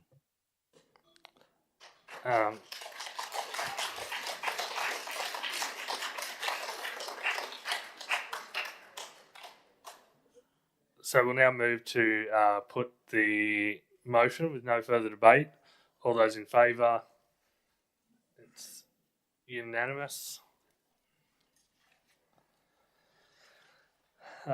Report number CC67 2022 Resolutions Tracking Report. Moved Councillor Hill, seconded Councillor Sander. Any debate? No debate. We'll put the motion. All those in favour? It's unanimous. Now move to report WI 50 2022 Booth Park Netball Facility Concept Plan. Moving that way, Councillor Hill. Seconded Councillor Watton. Speaking, Councillor Hill. Yes, thank you, Mayor Savelle. It's good to see this plan come to us now after the initial community consultation, and I'm keen to see it progress through. I just have a question for the Director of Works in regards to that process. Will a final detailed design plan come back to council for final approval, and what kind of community consultation can be expected during that period of detailed design? Director of Works. Through you, Mr. Mayor. So yes, the design will come back to council for to look at and understand where we've been and what were some of the issues that we've addressed, and we'll continue to consult throughout the design process just to make sure that the community are aware of what's going on and where we land with the final design. Thank you. Thank you. Speaking, Councillor Moores. Director, has the grant come back for this? Director. Through you, Mr. Mayor. So we have a grant to do the design work, but we haven't got a grant to do the construction work yet. So what was promised, we haven't got it yet. I think I've answered that question, Mr. Mayor. Mayor, Is there any? are we going to chase the money that was promised to us? Yep. Does one of you know? Sorry, or- Councillor, I didn't hear the question. I thought you asked the same question again. Well, but, no. Yes, we are. I'm a pommy, and yeah, We I are hope you chasing can the understand English. But anyway, what I'm saying, are we going to chase the money to see for the next stage of this, what we've promised these people in Curry? The short answer is yes. As with any project that goes into design, it says that council's ready to construct, and then it's just finding the money to build it. Thank you. The General Manager. Thank you. Councillor Moores, I think that's a really pertinent question, and it certainly is something we have on our radar in relation to raising all the election commitments with our successful members, and certainly as part of the not yet scheduled but certainly planned regular hookups, they are questions we'll be asking the two local federal members in particular, and obviously we'll be doing similar things with the state member following next year's state election. Councillor Olsen. Yeah, just a couple of questions. We don't know exactly what this is going to cost, do we? Or approximately? Director. Through you, Mr. Mayor. So we've done a concept estimate at the 7.5 million. 7.5, yeah. So now, obviously, it was the federal governments and all that promising money for it. If we don't get that money, where does this sit on our list of priorities for funding? Because I know Western Soccer Ground, the Bears, the senior soccer ground, was approved, and we're looking at 8 or 9 million for that. I know there's a lot of soccer fields around here that needs our lighting upgraded because they're not meeting specifications now. Apparently, they used to, but they don't anymore. Why do we put priority on funding these projects? Because we seem to jump from one to another without having completed the one prior. Like Western is crying out for a major overhaul. It's a great club of local footballers we need to keep in the top level. And we also need to make sure we've got our soccer grounds right, because we do look after rugby league as much as we do, but we also need to look after soccer. We need to look after the netball. We need to look after the BMX bikes. We need to look after everyone. But how do we prioritise when we're chasing funding for these types of stuff? Director. So through you, Mr. Mayor, in regards to this project comes through a council nom. Yeah. So a motion from council for us to investigate and so on. There's been numerous resolutions of council to say that this is a priority for council. So that's why officers are pursuing the design and ultimately the construction of this facility. Yeah, I just don't want Western to miss out, the soccer to miss out. I want to make sure that we're looking at. I only found out today. Bloke told me that our lighting at Bellbird Soccer Ground, I used to coach out there, and we used to have the lighting out there was good enough to play by night games. But apparently this year they wouldn't let them play night games out there unless they upgraded the lighting, so they hired lights in. Now that's a bit hard on junior small clubs like Bellbird and Cessnock and Curry, and that if their lighting's not up to scratch to be able to play night games, especially when you get washed out games and so forth. So we need to be able to make sure we're looking after all sports, not just one in particular. I know it's hard, but I just don't want to leave anything behind. And hopefully, our new federal member who made a very good picture of himself on the wall down there finds the funding, and we get this done. That'd be great to see it get done. And then if we get it done, we can sell the other land off, and we've got a bit of money to maybe put into Western. Sounds good. Councillor Grine. Thank you, Mayor Savelle. Yes, 100% agree with you, Councillor Olsen, in regards to Western Soccer. It's next on my list.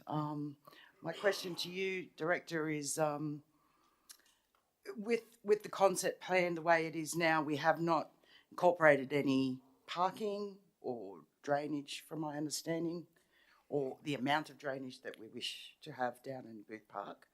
So if that was to blow out for another couple of million, say, when would we have the concrete budgeted figure, if that was to come back to council? Director. Through you, Mr. Mayor. So that's what the detailed design will do. So then we'll come back with a quantity survey of what the estimate of costs would be. And that's the time then, once we know what some of those costs are, what could be in, what could be out, you know, making those trade-offs between what we can afford and what do we need. Okay, thank you. Thank you.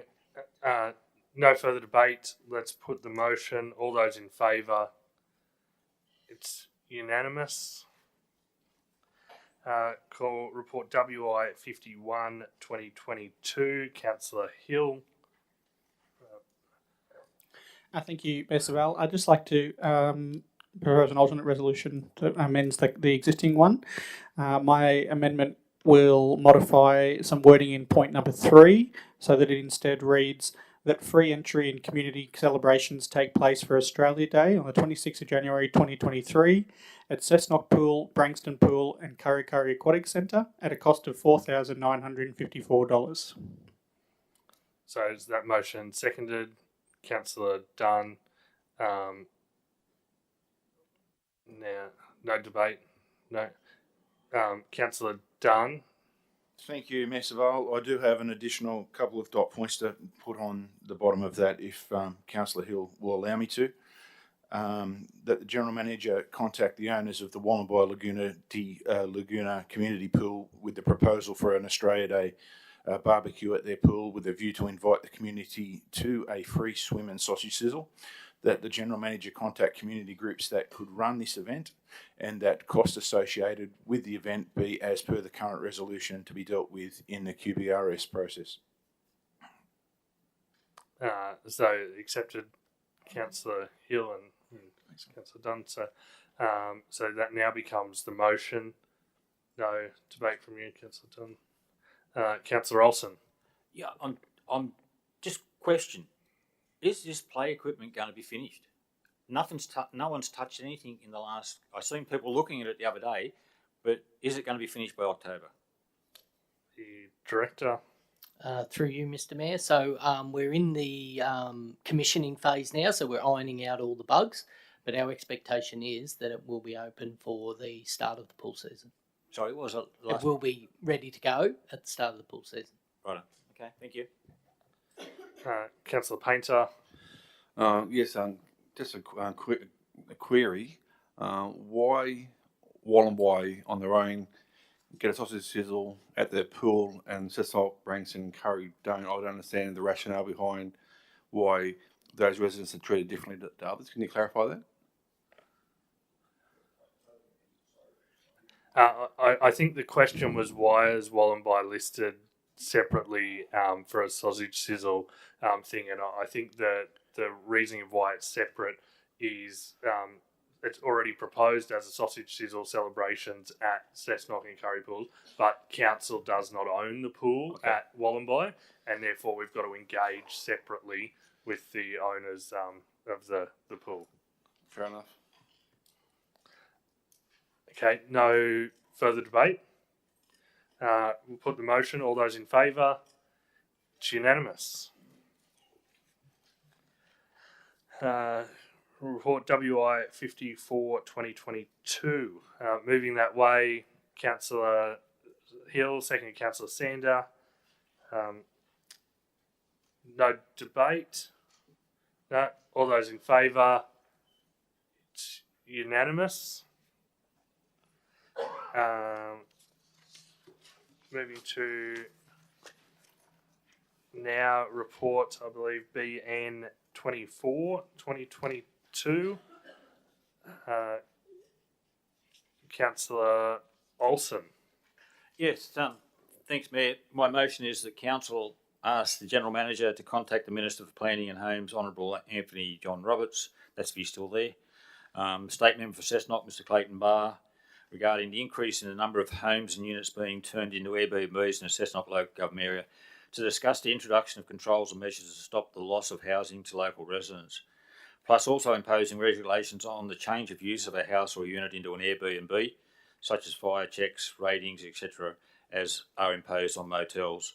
Any measures that may be used to stop the loss of housing for local residents, And with the high number of homeless and rising cost of rentals and living expenses, I believe this is causing more problems for the region as well as the state. Seconded, Councillor Judd. Yeah, I brought this into tonight because I've been told by people that do cleaning and that in Cessnock LGA there's over 1,000 Airbnb homes and units is not being used for rental properties anymore. And there's a huge amount of properties in Cessnock that are sitting there empty most of the time, and it's caught like. It was on the news last night. There was a young girl from Cessnock that had to move out of her house and she can't get anything. Anything she goes to in Cessnock area, she said there's 40 or 50 people there trying to get that house. It's a real problem, and Airbnbs, I know people have the right to do what they want with their house. I understand that. I understand that they can make whatever money they want to make on it and they can do whatever they want with it. But it's causing problems for our community. We're not going to build houses fast enough to replace these 1,000 houses or units or whatever they are. If we don't keep up, if we don't slow down with the properties going to Airbnbs, we're going to have a bigger problem for the rural community, Cessnock community. I know I spoke to a taxi driver the other day who's struggling to get drivers because they can't find anywhere to live. He's lost 3 drivers and moved up towards Tamworth Way because it's the only place they can get a rental property, and they've moved out of here. I don't want to see Cessnock people being forced out of Cessnock, but it's not hard for a person to turn their house into an Airbnb. Apparently there's some form you've got to sign now with state government. I don't know, but it's got to be. There's no real inspections being done on these places.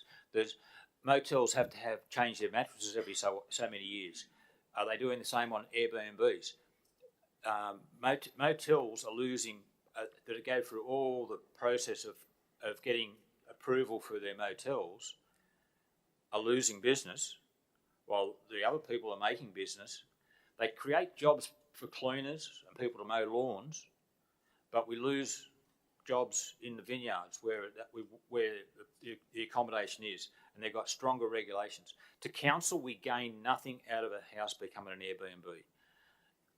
But as leaders of the community, we should be looking after the community and finding ways to get some of these houses back into the rental market.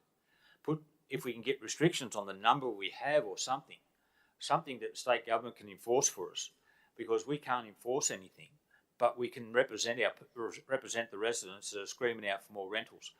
And it's really tough for some of the people out there. And the costs of rentals are going up because of it. The shortage of rentals go up. So then it puts more pressure on the family budget again. And it's a real issue. I don't know what the answer is, but a discussion needs to be started sooner rather than later so we can get some houses back on the market. I've got, sitting next to me, there's a house that's an Airbnb and gets used probably every second weekend for 2 days. There's one on the next block, gets used about every weekend. There's a unit in the unit blocks I live in that gets used 3 to 4 days a week because it's a lot cheaper. But that's just in my little street where I'm talking about, where I live. And I'm sure other councillors here know of Airbnbs around them. It's a real issue. What's the answer? I don't know. But some sort of costs and imposts have got to be put onto these people so that we as council get something out of it as well. Like, they're not classed as a business. A motel has different land rates and has different standards they've got to abide by. But here we are, we just say, oh, you got a house, you can go and do what you want with it. There's another one being converted at West Cessnock now, the old paper shop house. They're converting that into a B&B. That's a 5-bedroom home. And it's getting converted into a B&B with 7 bedrooms. They're going to make 7 bedrooms out of it. So they're looking at how much money they can make by having it as an Airbnb, not about worrying about the residents of Cessnock. And I think we are the community leaders. We should be doing something to support these people and help them somehow get some more rental properties. So I just hope the council can support the motion. Councillor Hill. Thank you, Mr. Bell. I share a similar sentiment to Councillor Olsen, and in remembering watching the news the other night, the lady that was on, I think she quoted that there was 60 individuals attending a rental walkthrough, and that's how difficult it is for that many people looking for a rental. I have a question about one of the points in the motion there about the imposition of regulations on the change of use for a house or unit. Is the director of planning or a relevant director able to advise, are there already existing regulations along those lines at the state level? So the question was in regards to the motion. There's a ask about the introduction of the regulations of fire checks and rating and things that are proposed on motels.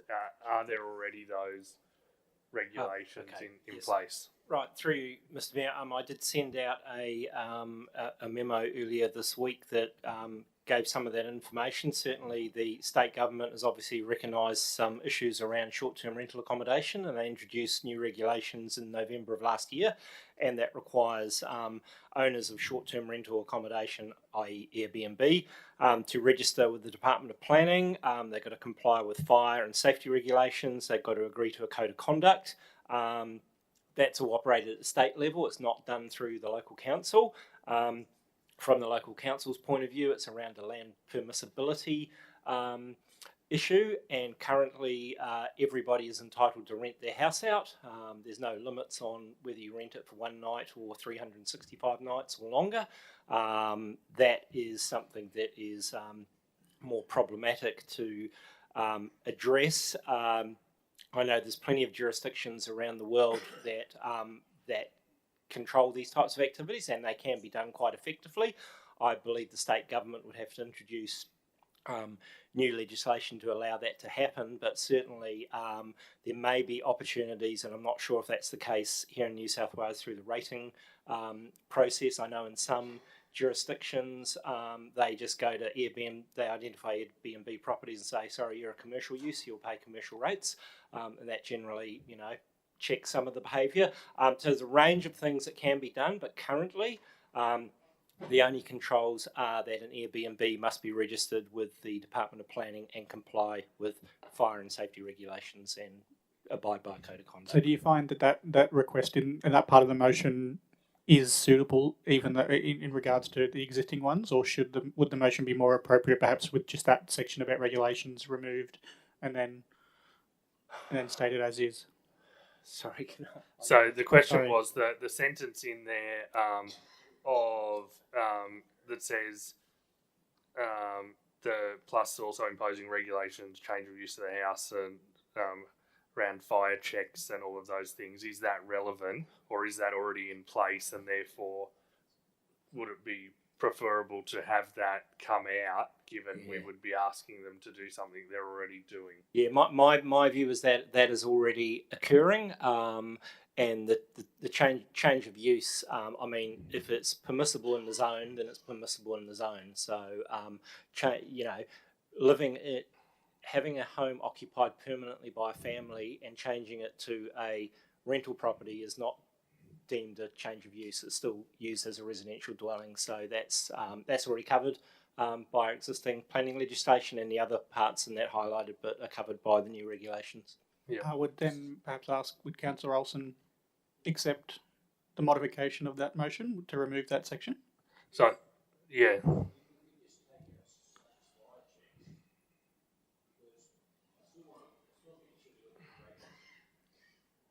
Yep. Yeah. So I agree with that.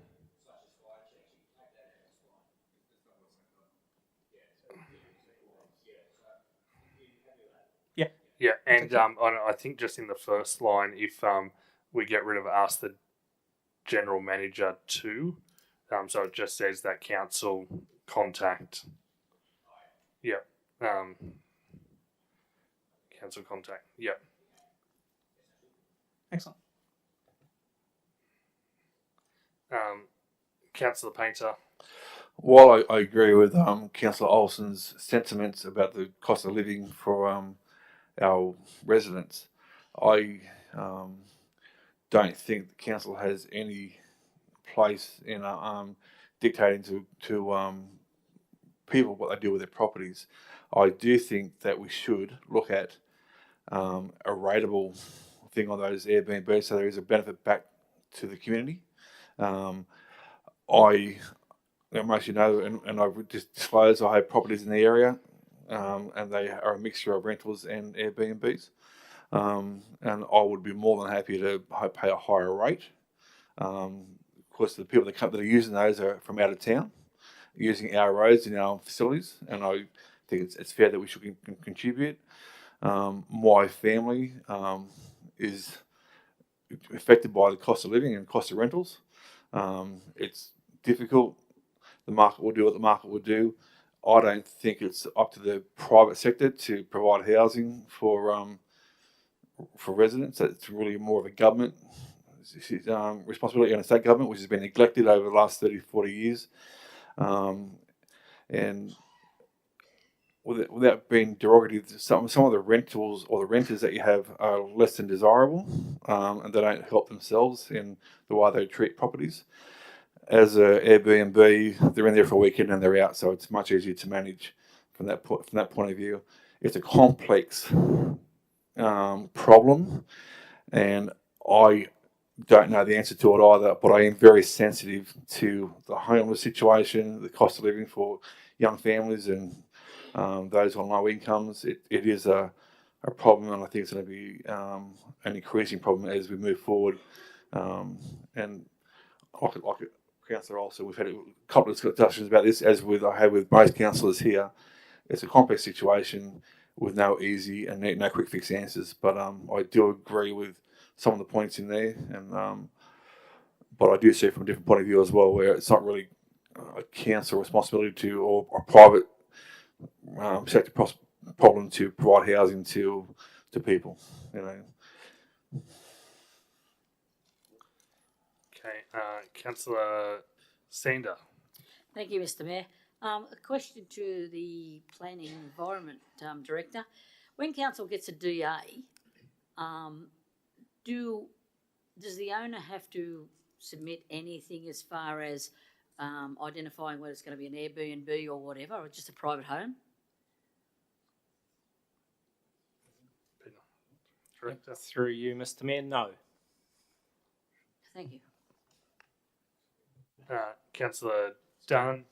Yeah, thank you, Mayor Saval. I do totally agree with Councillor Painter on this one, but I will say one thing is, anecdotally at the moment, around 1 in 7 houses that's selling in Cessnock LGA are going to Airbnbs, but it's been prompted by tourism and how strong tourism is coming back into the valley. And if we'd actually understand how that works, my suggestion is we probably have some kind of workshop or briefing just to understand how, when we adopt things like the LSPS and the Vineyard District Strategy, how that works into the accommodation that we approve or disapprove of when we adopt those plans, because ultimately what that's doing is just by hampering any kind of development in some kinds of accommodation, we're basically pushing that back onto Airbnb and it's coming back into the CBD. So my suggestion would be if we could slot that in, just so we could,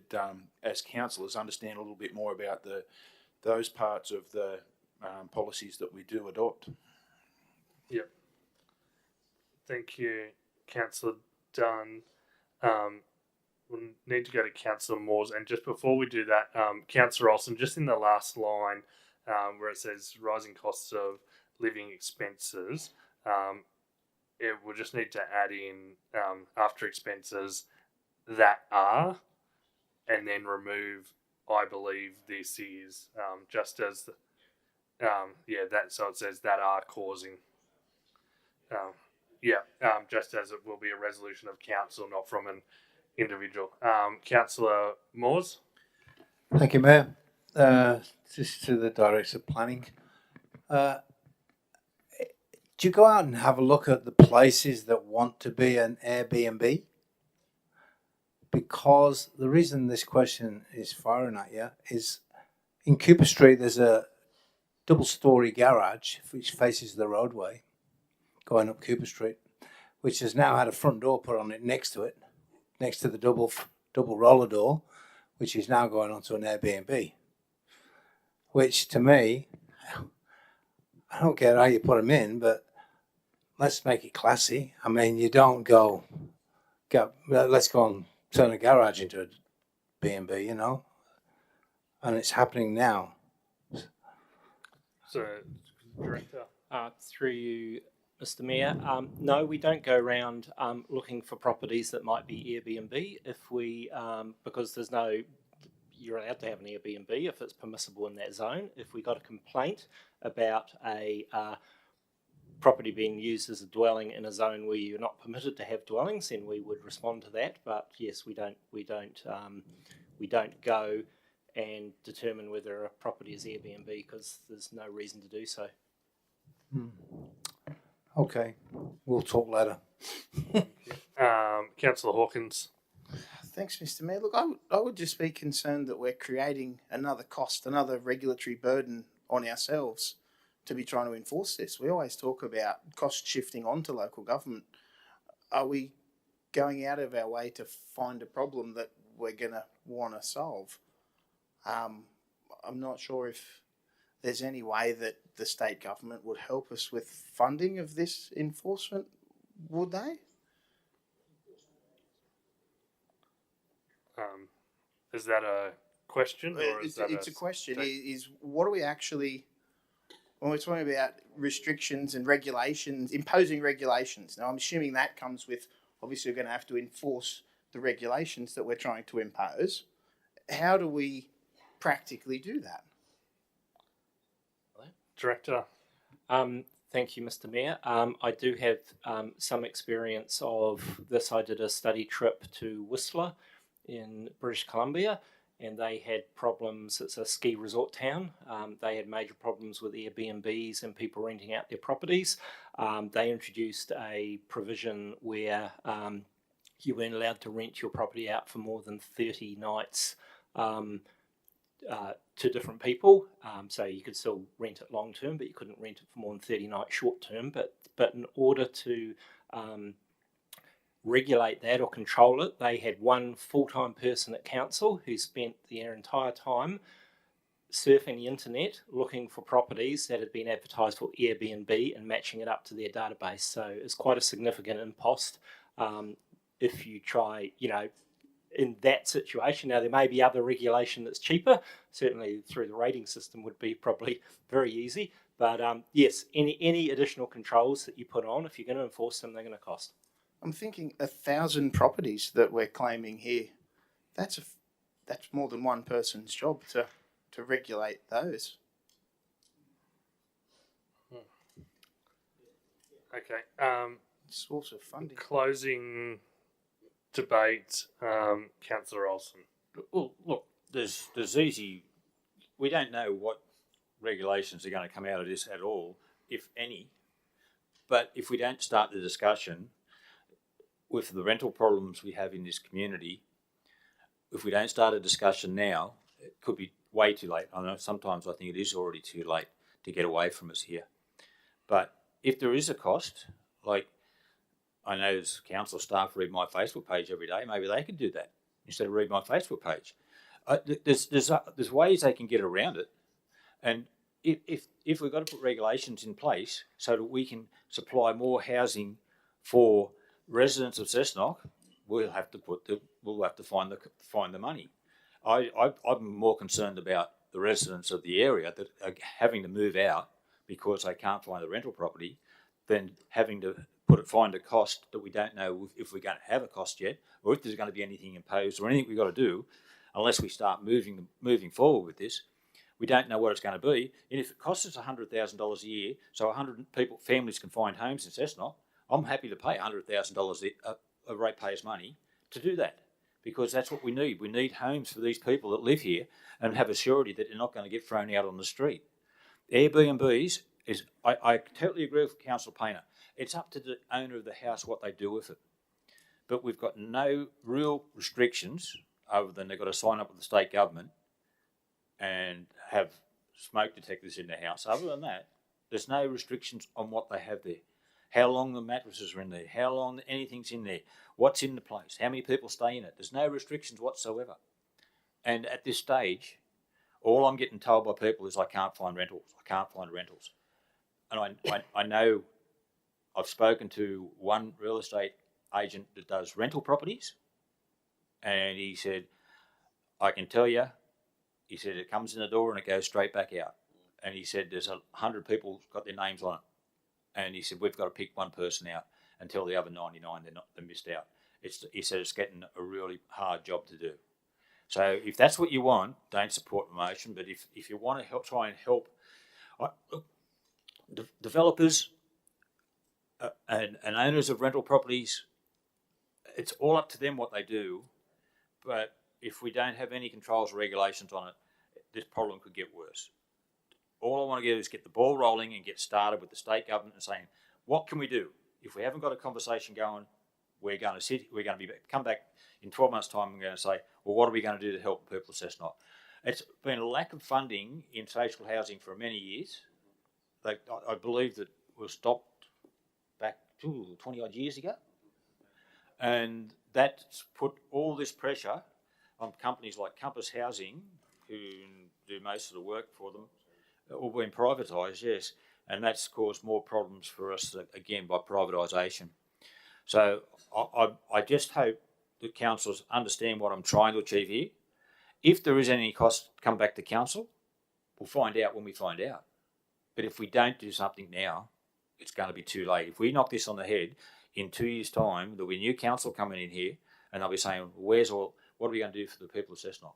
And it's too late then. Thank you. Okay. No further debate. We'll now put the motion. All those in favour? Councillor, it's unanimous.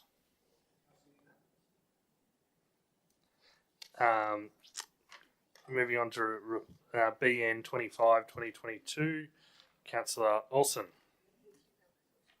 Was it? Huh? He said, right. Yeah, thanks, Mayor. The swimming pool booking fees. The motion is that council remove the following charges from the fees and charges schedule for the booking of the pool for swim clubs. 1, swimming club annual fee of $165. 2, the carnival fun day booking fee per carnival or event of $137. And 3, any money already paid for this financial year to be returned to the clubs. I put this motion up. Seconded, Councillor Yep. Jerd. I had a meeting with a swimming club representative, and they were very disappointed that they've got to pay this sort of money. It's not a lot of money in the scheme of things. We're talking about total cost to council. If it was $1,000, I'll be shocked. But every swimming club member has to pay, either get a season pass or pay $5 to get in. No other sport in Cessnock pays money to get in to do their sport, to play their sport, or to be involved in their sport. I think the Friday night swimming competitions, they average something up to 300 people coming in. Now, if they all paid $5, that's $1,500 on the night. But if they have a family pass, we're still getting that money back. I think it's just a gesture on the club side, on the council side, that we take this fee off them. They're all run by volunteers. They don't raise a lot of money. They've said to me that they've got ideas on how the council could make more money out of the pools. If they were to talk to them about it, they're quite happy to come and sit down and talk to the council staff about how they could raise more funds, and that would cover the loss what we lose here. Like, we just give $17,000 tonight to Stomp. All I'm talking about here is something that's somewhere under $1,000 to the cost of council, but I think it's a good gesture from this council to give to our local swimming clubs, who do learn to swim as well as everything else they do there, and put on carnivals and fun days and etc. etc. etc. And they bring in master swimming comps and all these different things they bring into the community. When they bring in other swimmers into the area, council area gets money out of it. So I think it's a very straightforward motion, and I just hope that council can support it. Thank you. Councillor Hill. Thank you, Mayor Saval. I just had a question for I believe it was the Director of Works who spoke briefly about this at our agenda review. Would you be able to give an estimation of perhaps any amount of lost revenue if this fee was to be repealed? Director. Through you, Mr. Mayor. I'm sorry, Council, but I haven't done any numbers on what revenue would be lost, based on this business with notice. And in addition, I believe at the agenda review, the question was asked of you of any possible negative sort of effects that this might impact on the swimming, on the pools or the locations. Is there anything that you could see coming from the removal of these booking fees that would also, in other way, negatively impact the swimming pool's operation? Director. Through you, Mr. Mayor. One negative consequence could be that without having a booking fee, someone could book the pool without any consequence. So they could book the pool out for 5 days and not use it at all. That is the opportunity if there's no consequence with a fee. So that's probably the major impact, that we can tie the pool up, and because you get exclusive use when you book it, nobody else could use it, aka the school carnivals. Nobody else can use it while the school carnival's on. Would you be able to advise, as well, whether or not it is common practice for the pools to perhaps put on additional staff or expand services at all when they're aware of a particular booking that's been made, and so perhaps this fee may be contributing to sort of fund those additional requirements? Through you, Mr. Mayor. So, council does put on additional staff, or has staff on outside of our normal pool hours to accommodate some of these activities that are covered by the fee. But again, the fee doesn't cover anywhere near the costs that it costs us. It's a token fee that council charges to make sure that people who book the pool use it, don't show up and use it. Thank you. Councillor Moores. Thank you, Mr. Mayor. Just looking at this, I know it's only a small amount of fee, but if we keep waiving everything, how are we going to get money into council to try and fix things at the pool if the pool breaks down? Obviously, I say we have to pay insurance. So all this money would be going towards these little things that have to be done, And if you've got a carnival and you're not paying for the carnival or the event, you can have as many carnivals as you want, and then automatically, because you're not paying for them, and that would automatically then shut the pool down, which would stop income coming into the pool. Do you understand what I mean, Ian? Yeah. Okay, Councillor Hawkins. Just quickly, Mr. Mayor, the Carnival Fun Day booking fee, is that a fee we would charge to a school that wanted to have their school swimming carnival or any other event at the swimming pool? Director. Through you, Mr. Mayor. Yes, Councillor. Yeah, so we're just proposing to remove that fee for one particular group.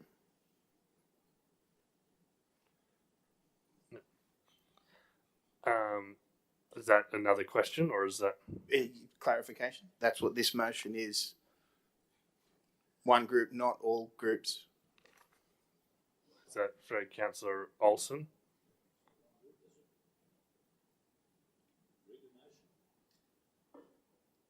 Thank you.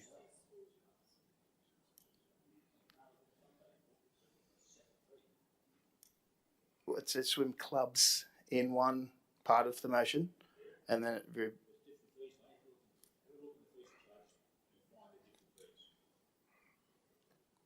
okay. Thank you for clarifying that. It's very helpful. Okay, Councillor Grine. Yeah, a question for the director. Am I right in saying that we're already giving away free learn to swim vouchers? Director. Through you, Mr. Mayor. So earlier tonight, council did resolve that if a Department of Education swim program was to happen at our pools, then we would issue each of those children at the end of that intensive swim program a free family pass to come down to our pools and have a swim with their family and use the skills they've learnt in that education class. Thank you. Councillor Painter. I'm very aware of the revenue which council always needs. There's never enough money. to maybe alleviate one of the concerns is if we had a bond, a refundable bond, and if someone doesn't turn up for their event, we keep the bond, but if they turn up and have their event, we return the bond. So that's a possible solution for that problem. With the family fun days that we put on for free, and we put on additional staff and security staff, a suggestion to save some money there is to maybe have that spread out over the season rather than having a designated weekend. Could alleviate some costs there, which we might be able to recoup some money that way. Just a couple of suggestions, that's all. Okay. Councillor Olsen in closing debate. Yeah, thanks, Mayor. If councillors would be happier that we change point 2 to change it from a Carnival Fun Day bond per carnival of $137, and if they don't turn up, we keep the $137. I'm quite happy with that. If that's what would keep councillors happy. But I don't think there'll be that many people going out there booking their pool for a fun day or a carnival or whatever they want to call it. That's what it's worded in our budget, Carnival Fun Day. I don't think there'll be that many people out there doing that. We're talking about $165 to a couple of clubs here. That might not sound like it's not a lot of money, but to the clubs it is, because they don't have a lot of fundraising opportunities, and they take in up to over 300 participants on one night alone. So I don't know what you want from this club to do more, because they're paying to go in that pool. They pay their money to get in there. They pay either they buy a family pass or they pay the $5 to get in. So we're talking about here a one-off fee of $165. Do we really think that's going to send council broke? Well, if we did, we wouldn't have given away $17,000 to Stomp today. What's the difference? What's the difference? You can do $17,000 for that, but you can't give the swimming clubs $165 back? Please. We are looking at these people are giving up their time. So we've got a swimming club, we've got learn the swim classes, we've got all this sort of stuff going on to give our kids and parents something to do in this town, and we want to keep charging them and charging them and charging them. It's the only sport where you've got to pay to go in and compete. The only sport we have in this community. You don't walk onto a soccer field and have to pay. You don't walk onto a rugby league field and have to pay. You just go out there. You've paid your one-off registration fee and away you go. You still got to register the swimming club. They have all their insurances in place. And they've said to me, council have too many staff there. They don't need them. They don't need that much staff. All they need to do is if the staff would talk to them, they'll tell them. They know how they run their clubs. So if you don't want to support it, that's fine. But I tell you what, it's not a lot of money when we give away $17,000 tonight, and then we couldn't take it all out of the correct funding.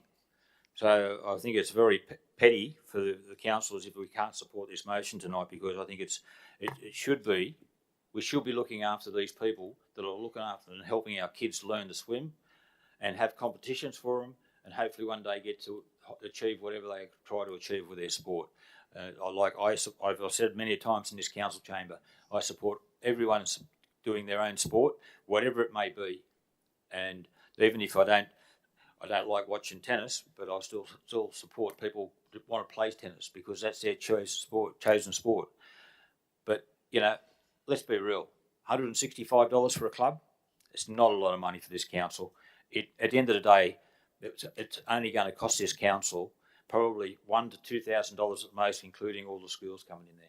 But you'll make money out of it. You'll make more money out of it.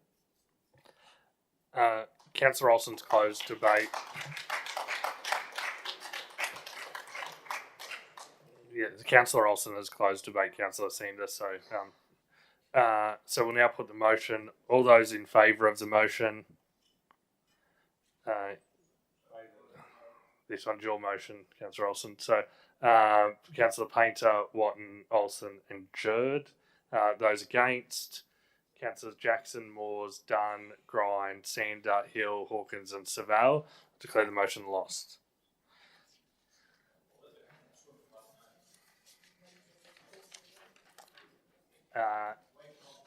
Any Councillor reports. No councillor reports. And we'll now close the meeting. Thank you, councillor.